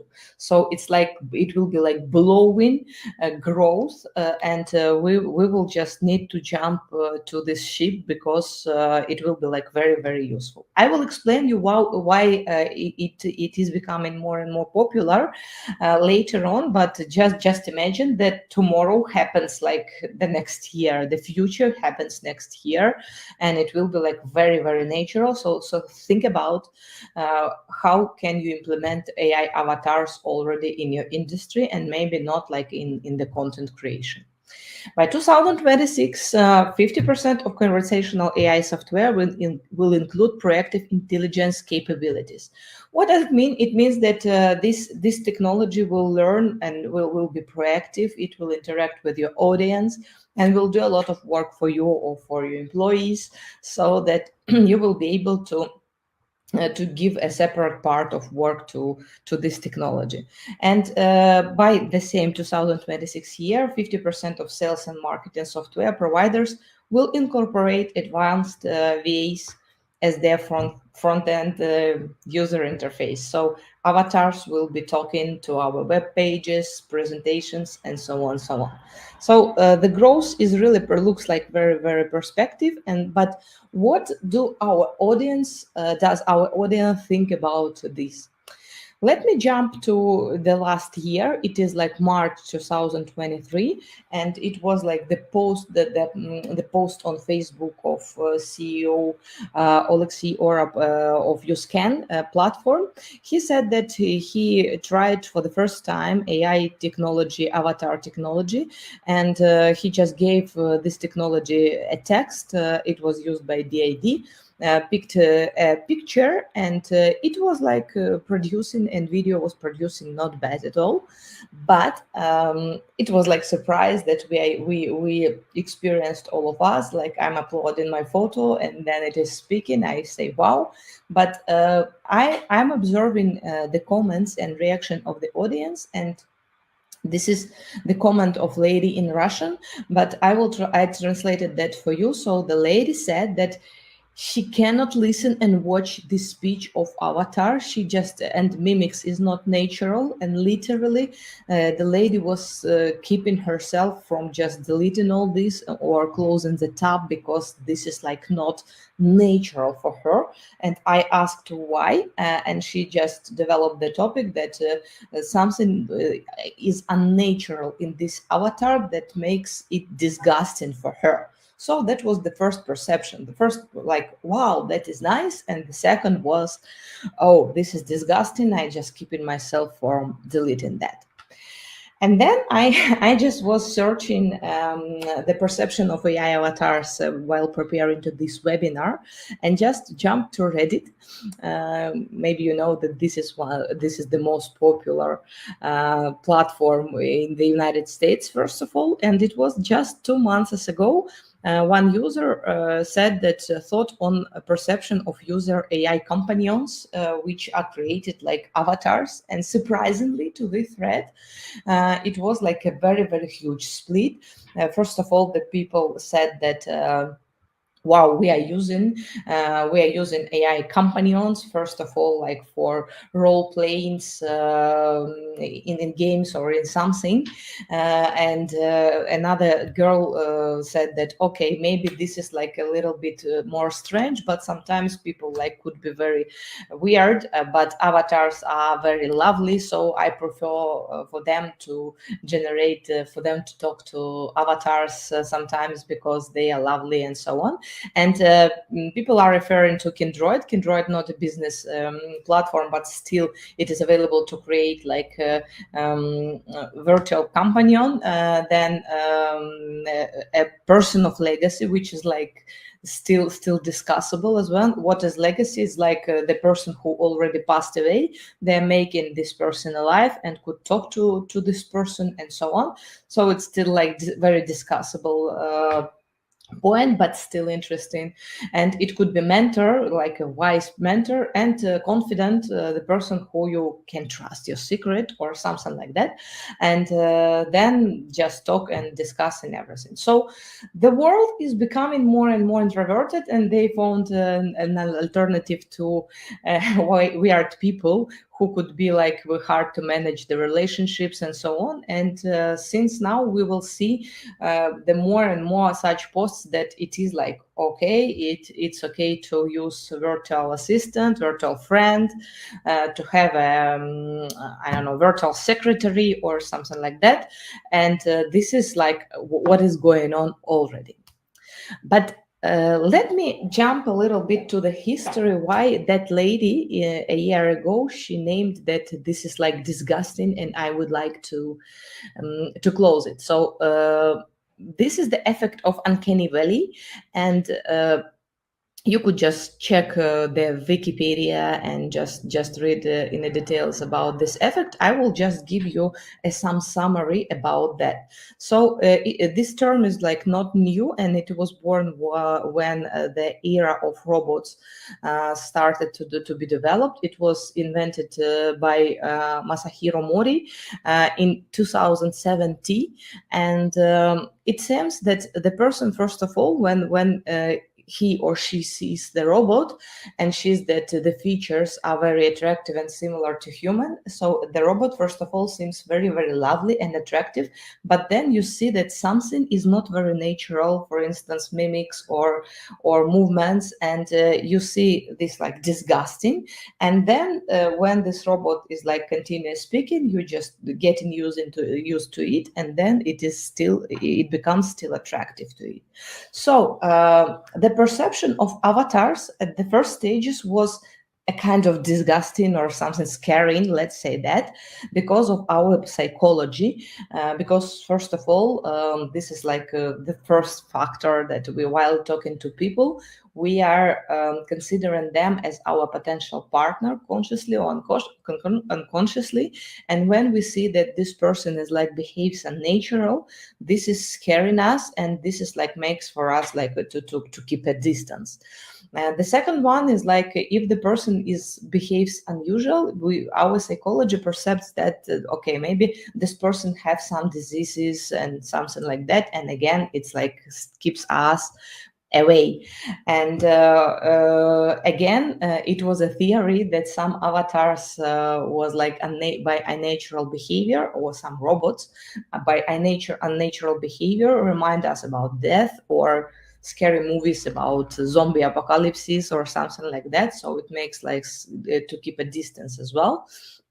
And still, we are just, all of us are guided by biases and social norms. And in some cultures, in some socials, it is not normal not to talk to not a live person. So that is why sometimes in some countries, in some cultures, depending on your target audience, just keep in mind that avatar couldn't be accepted as like an entity to talk because of like not acceptable social norms. So just don't be afraid. And even more, for the moment, the technology evolved so much, a lot, that it is very difficult to differentiate whether on this video is a live person or already avatar. So HeyGen, for instance, they started like first of them, they started to use like very realistic avatars, and for the moment, even the legal is considering, the law is considering to oblige the content creators to market that this is AI content but not a live person, just to differentiate that this is not a live person. So this effect of just staying on a distance will decrease slowly, and from the second side, and from the second step, we will be able to get used to make it as a normal to use AI avatars. So basically, for digital marketers, for business owners, AI avatars, this is like text to video technology, and you are given a text to avatar, selecting a video, and just in a couple of seconds, you are getting a ready-made video of speaking person. And of course, the obvious benefits is like saving time and money, because just to making even a video of yourself takes a lot of times to make a staging, to footage, and you have to make, I don't know, a makeup, a light, everything. Or if you hire an actor, your expenses will increase greatly. And at the same moment, the avatar, just you upload in your photo, like I use my photo, and it can speak any language. I can produce any video, and then I will show you several scenarios. Moreover, avatars for the moment can do personalization, so you can just upload a database of names, for instance, to avatar, and your avatar will say, "Hi Paul, hi Anna, hi Olena, hi Ben," and etc. by name, and it will be like customized, personalized communication with the person, which increases your engagement, the user's engagement. It's of course technological, and if you are working in a digital marketing, in digital agencies, or in technological company as it is, you should be like ahead of everyone. So yes, just to consider to use some technologies, this is a must. And effectiveness in delivering information comparing to silent text. Yes, of course, you can just tell me the objection, like regarding, no, I cannot like the avatar cannot replace the live communication with a person. Yes, this is like about relationships and empathy and everything. But if we compare it to silent PDF, yeah, avatar could just deliver you information in a most effective way. For instance, of 60 pages of PDF, it can deliver you a summary of what is the most essential for that, and that will be even more effective. Let's go. Avatar vendors, the most popular and the platform that we are using and cooperating with is DAD, Eli, HeyGen, and Synthesia. Synthesia, by the way, was one of the first who just started to this technology. But for the moment, Eli is like Ukrainian guys. They are very good in avatar creations. And HeyGen is, I told you that they are just very good at very natural avatars. They are creating like very good technologies. DAD, this is our partners as well. They were very good at creating AI agents, and I will tell you some scenarios about that. So and all the other platforms. So maybe I didn't mention some of them because they are growing like rapidly. But all the other platforms that are using AI avatars, they are more or less using these technologies like for integration or something like that. And let us show what this lady is telling, how avatar is creating in general. In this short video, I'll share with you the story of how I became an avatar and quickly explain the process of creating one.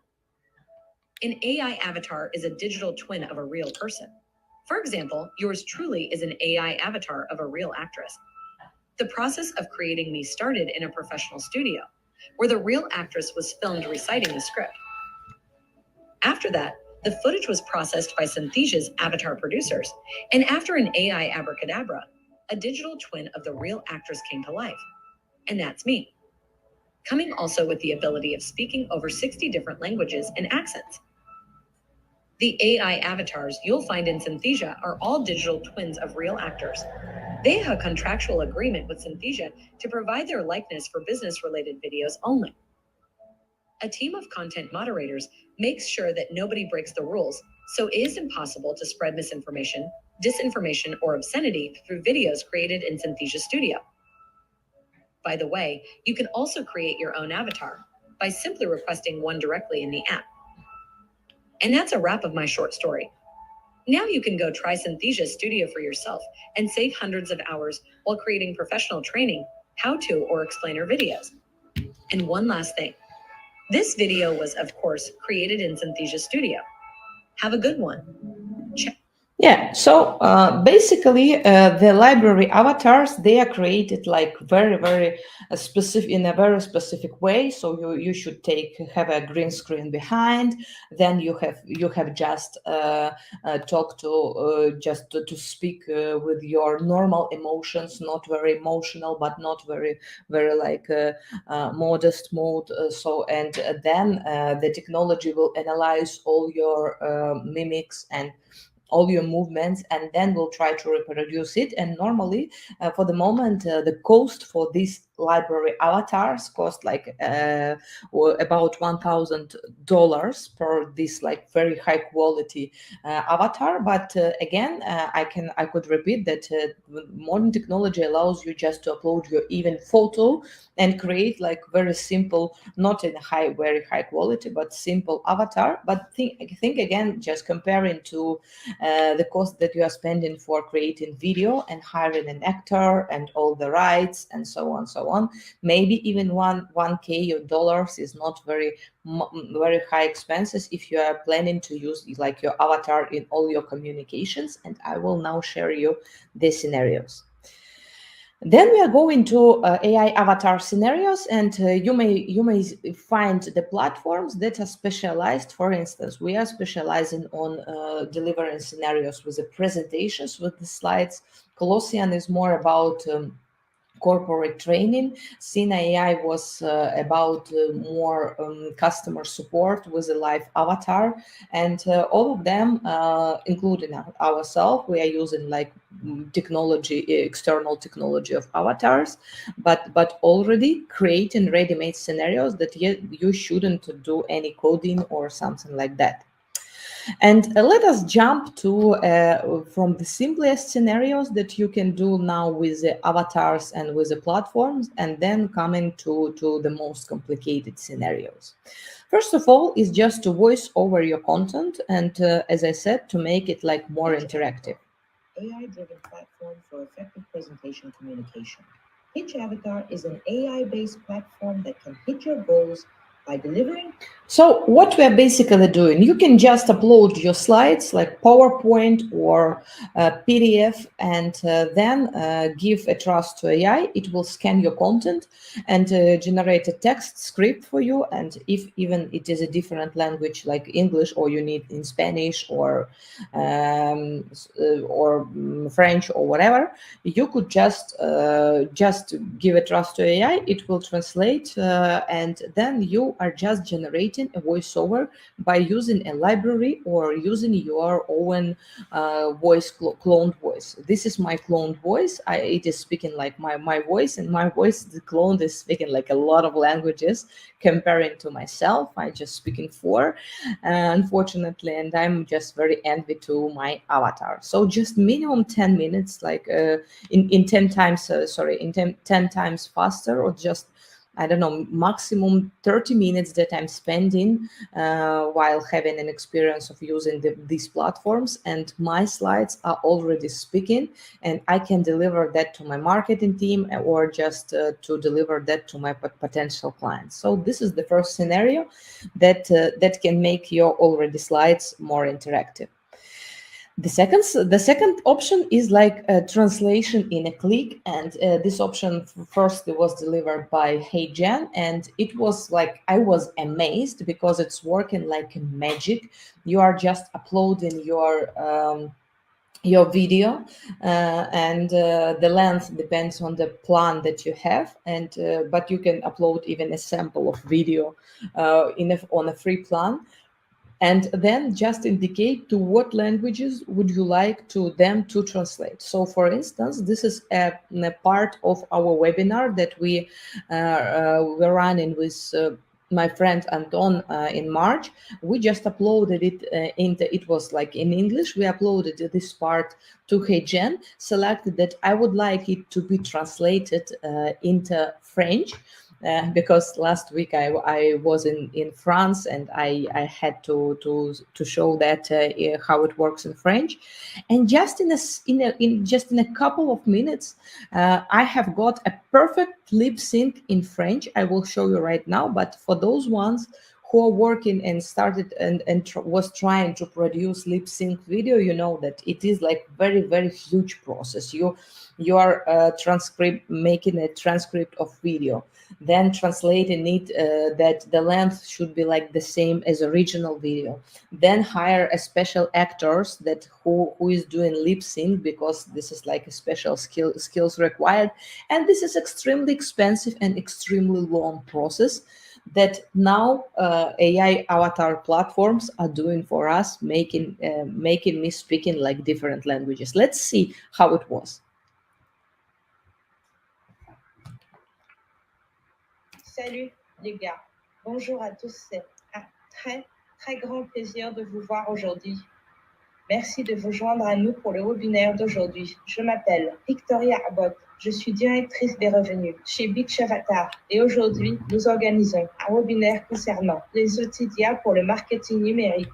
So I just didn't do anything. I just didn't translate anything. So the system has done everything for myself, for me, and just delivered me a proper result. If I get a face like closer, it will be closer, it will be even more natural. So the system like will make a lip sync of my avatar even more natural. But even in this way, just when the video is changing, becoming closer, and then becoming zoom in, zoom out, it is still speaking like in a very natural way, more natural rather than we done it before. What else?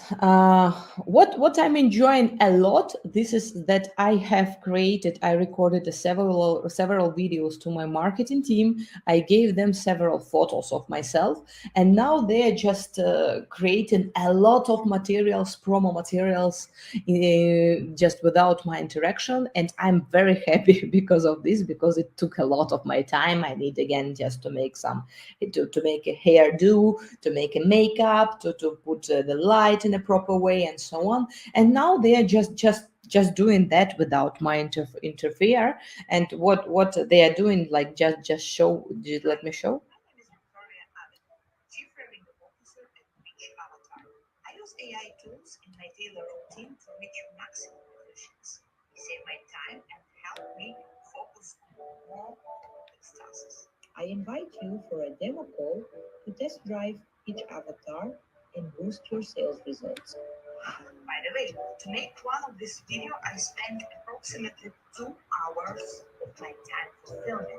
For the other, I only spent 2 minutes, thanks to the AI powers of each avatar. So I guess you just got the idea that this is like two different my videos, and now my team is like using that everywhere, like for not just disturbing me about that. And this is very convenient for marketing, especially for those one who are promoting CEO brand or for internal expert brand.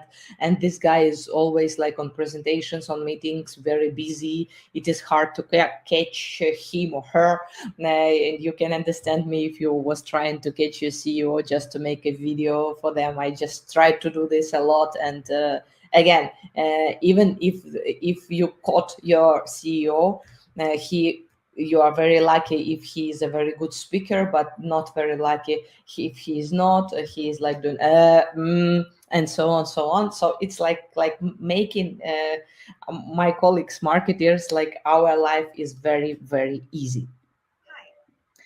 Let's do more. While creating some presentations or videos that we can do with avatars, this is like an already ready-made scenario that we, for example, in doing at Pitch Avatar, you could convert them into lead magnets.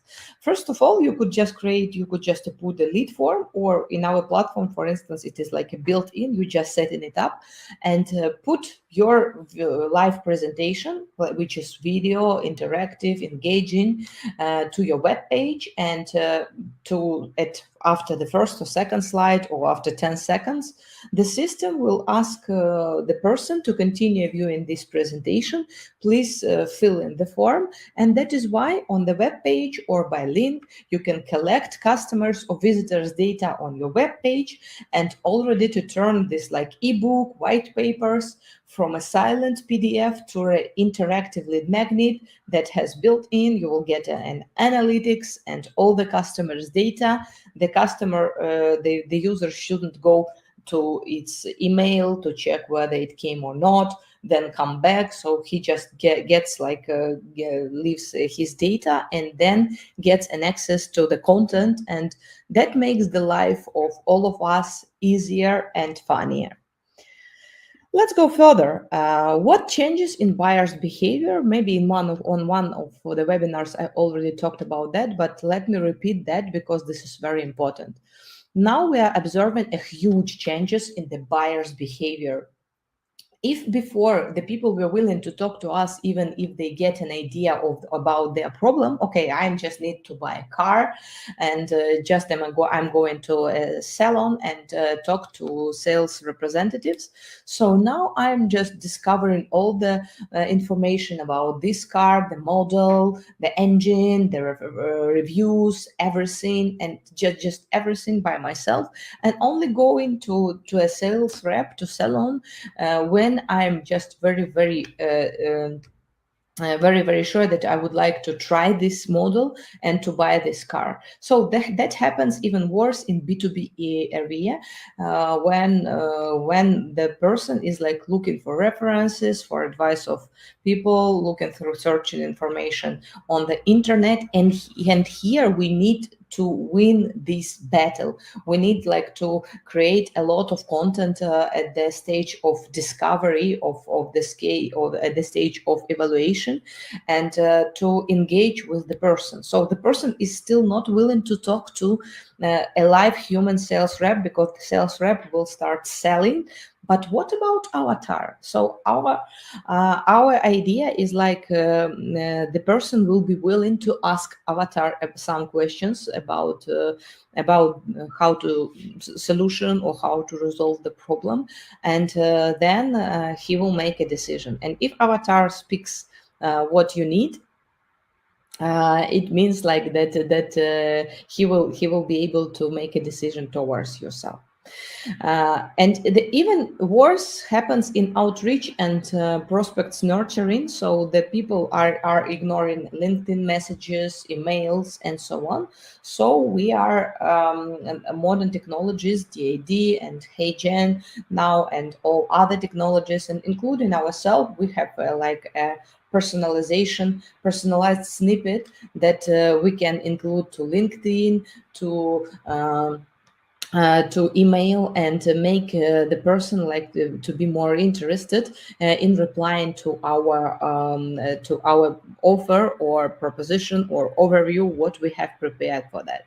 So the advantages for that is like personalization. You can just speak, hi Ben, hi Anna, and so on, and then the avatar could just speak some personalized text and grab your attention, and the person will understand that it was crafted considering his or her interests, or that might be interesting for that. Interactive engaging snippet like makes outstanding from the simple text.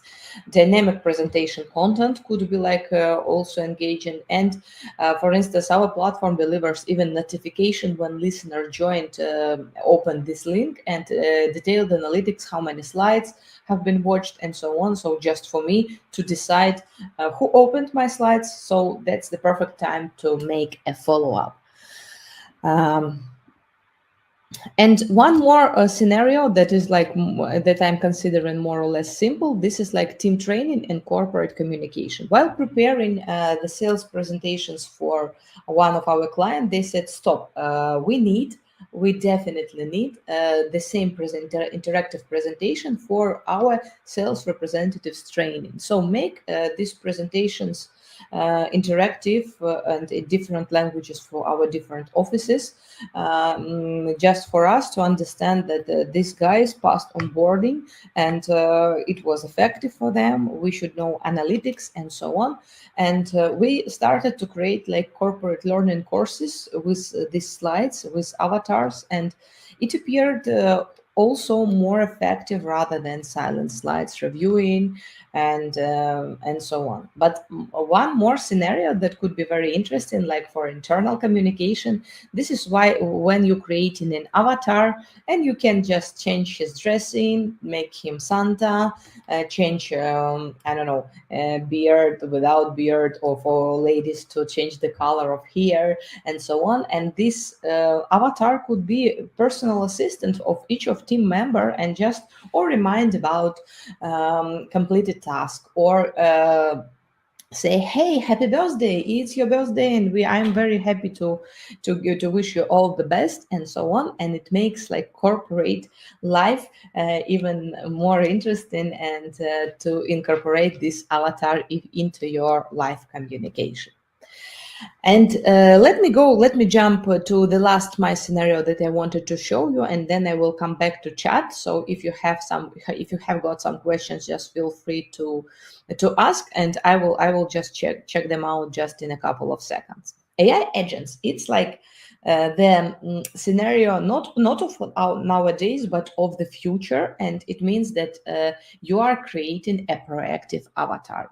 So this is how AI agents of DID are looking for. They were first in that technology. This is a quick guide on how to instruct your DID agent to interact with your users. I will explain you without video. So this is like very simple technology. It seems very simple, but in terms it is very complicated. It is interactive agent that answers your questions depending on what you asked. So it means you are creating AI avatar, then you are giving it a prompt like, okay, you are a sales agent, you should be polite, you should avoid, for instance, the questions about price and offer to book a meeting with a sales representative. You should avoid malicious, you should avoid, I don't know, spam words and so on. You are giving it tone of voice. And then you are giving your avatar a huge knowledge base. For instance, it could be a link to your knowledge base, or it could be like 90 pages of technical guide about your solution.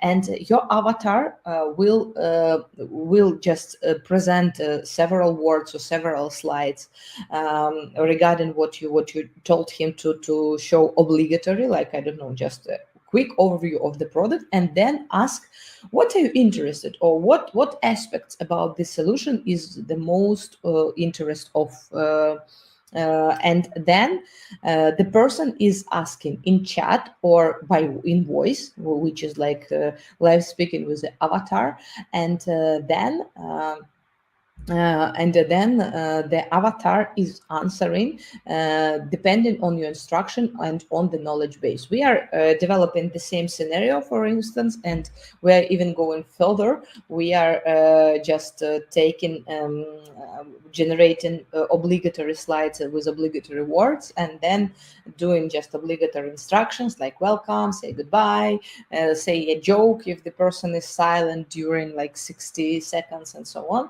and then developing the knowledge base and the customer's behavior. And this is like the scenario of the future of interaction. So you will know what person asked, you will know what was of the interest, and that is why you could fit your content, you could fit your product depending on reviews and so on. And that is why the person could interact with your web page, with your product, with you, with your business, without talking to a live person, and which is like very beneficial for you and for modern users that are avoiding live communication. And I'm coming back to you, and I would like to answer your questions, because we are like we do not have a lot of time, and I would like to discuss with you about pros and cons about using AI avatars. So let us talk. I'm just ending the slideshow, coming back to you.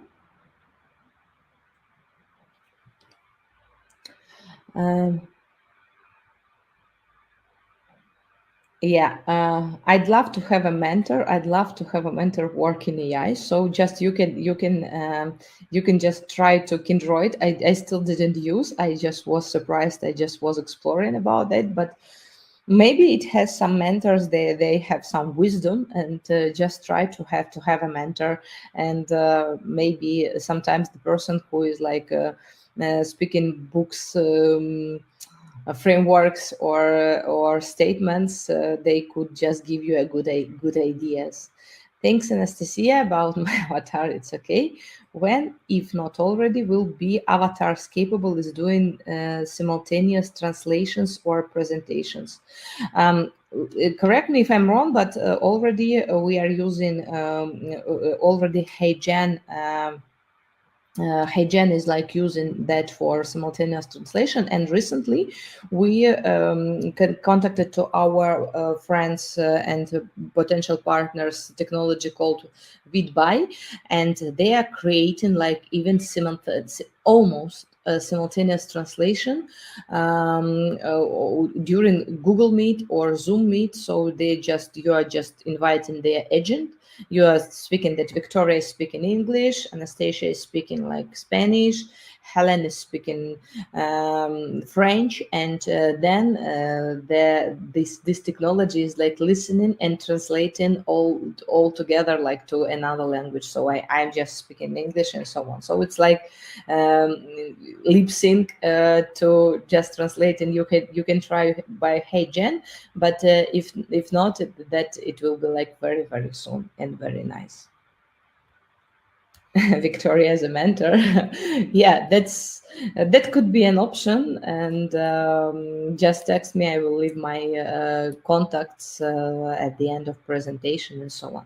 So let us guys to discuss pros and cons of using avatars, and just if you have something on your mind, please feel free, like, okay, this is pros or this is cons. About pros, advantages, I just told, was speaking a lot, but about disadvantages, we can think together, or I can jump again to my presentation and just to show what I have prepared, and you could just add me or complete me, or agree or disagree with me, and I will start, and then you will just come up to me. I'm sharing my screen again, my window.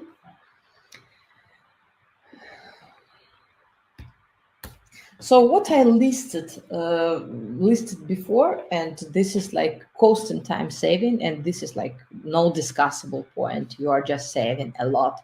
You can access to foreign markets, and our users are like using it to an easy access, preparing presentations with the perfect voiceover to while accessing to foreign markets, giving presentation. Sometimes they're talking to English speaking contact manager, but decision maker is not speaking the language English at all, and they need like French or Spanish or Brazilian, etc.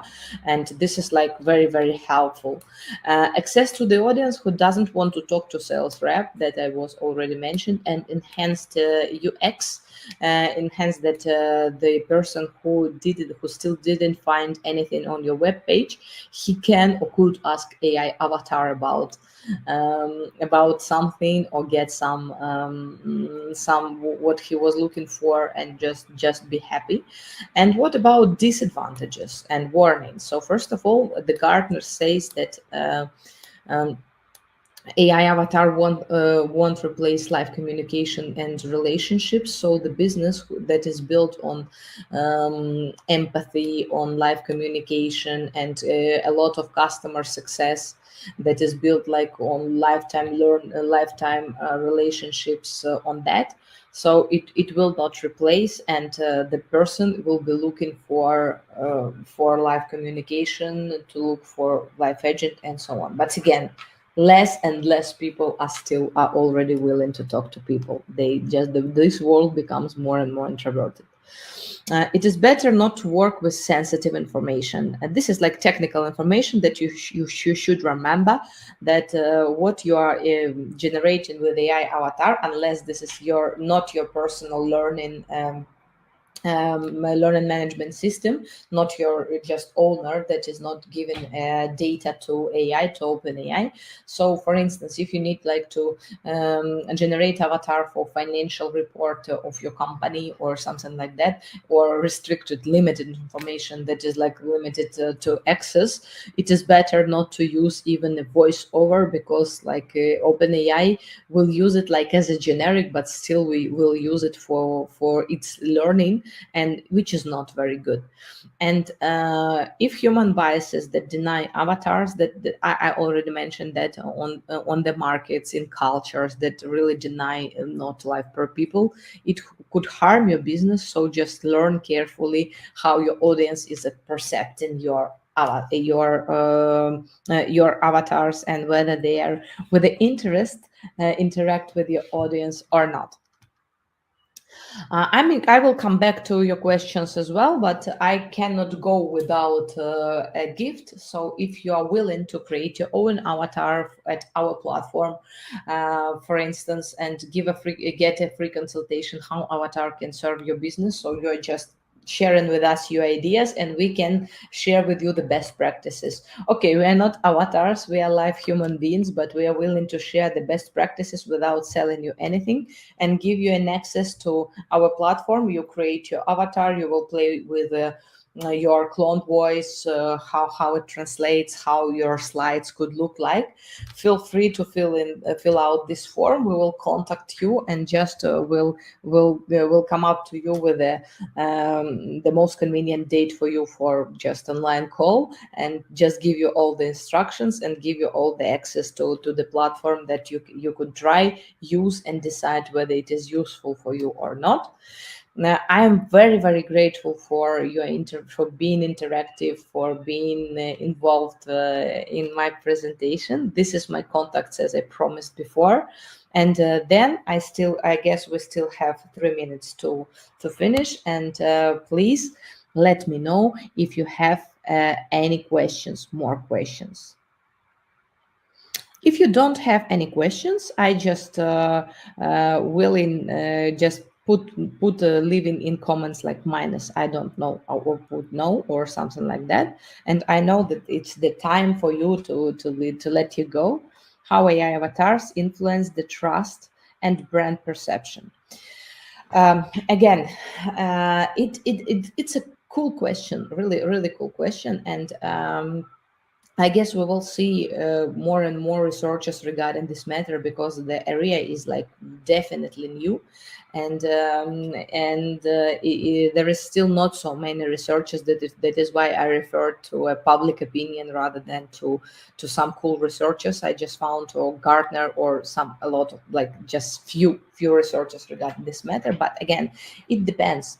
let us imagine that this is AI technological company, and it presents like technology of future, and avatar will be just like a bonus of using this technology, because I confirm, I just prove that I'm willing and to be ahead of all over the world and so on. But for instance, if I need if I need a psychology or a psychological help or something like that, but I still not willing to talk to a live person, but I need some confident, yeah. I need some person who I can just ask some questions that I cannot, for instance, teenagers cannot ask their mom or friends or something like that. It could be very good option, or even for different options. But in cases where, again, the culture or the nature of product is not so good, is not very good accepted, yeah, that could harm. So the trust for brand, I do not think that it could harm to a trust of brand, unless the avatar will just make some ugly things or answer strange questions, and while complaining about it, the company won't react to these like complaints of users. So I don't think, I think that the next year will be like really the year where we'll see on a lot of the pages AI avatars who will be able to answer your questions and save a lot of your time. So I don't think that this is like that harm trust a lot. Maybe you have any other questions, dear ladies and gentlemen, and if you don't, just remember, just to remind you, just put in comments like minus, so I understand that you don't have a lot of questions.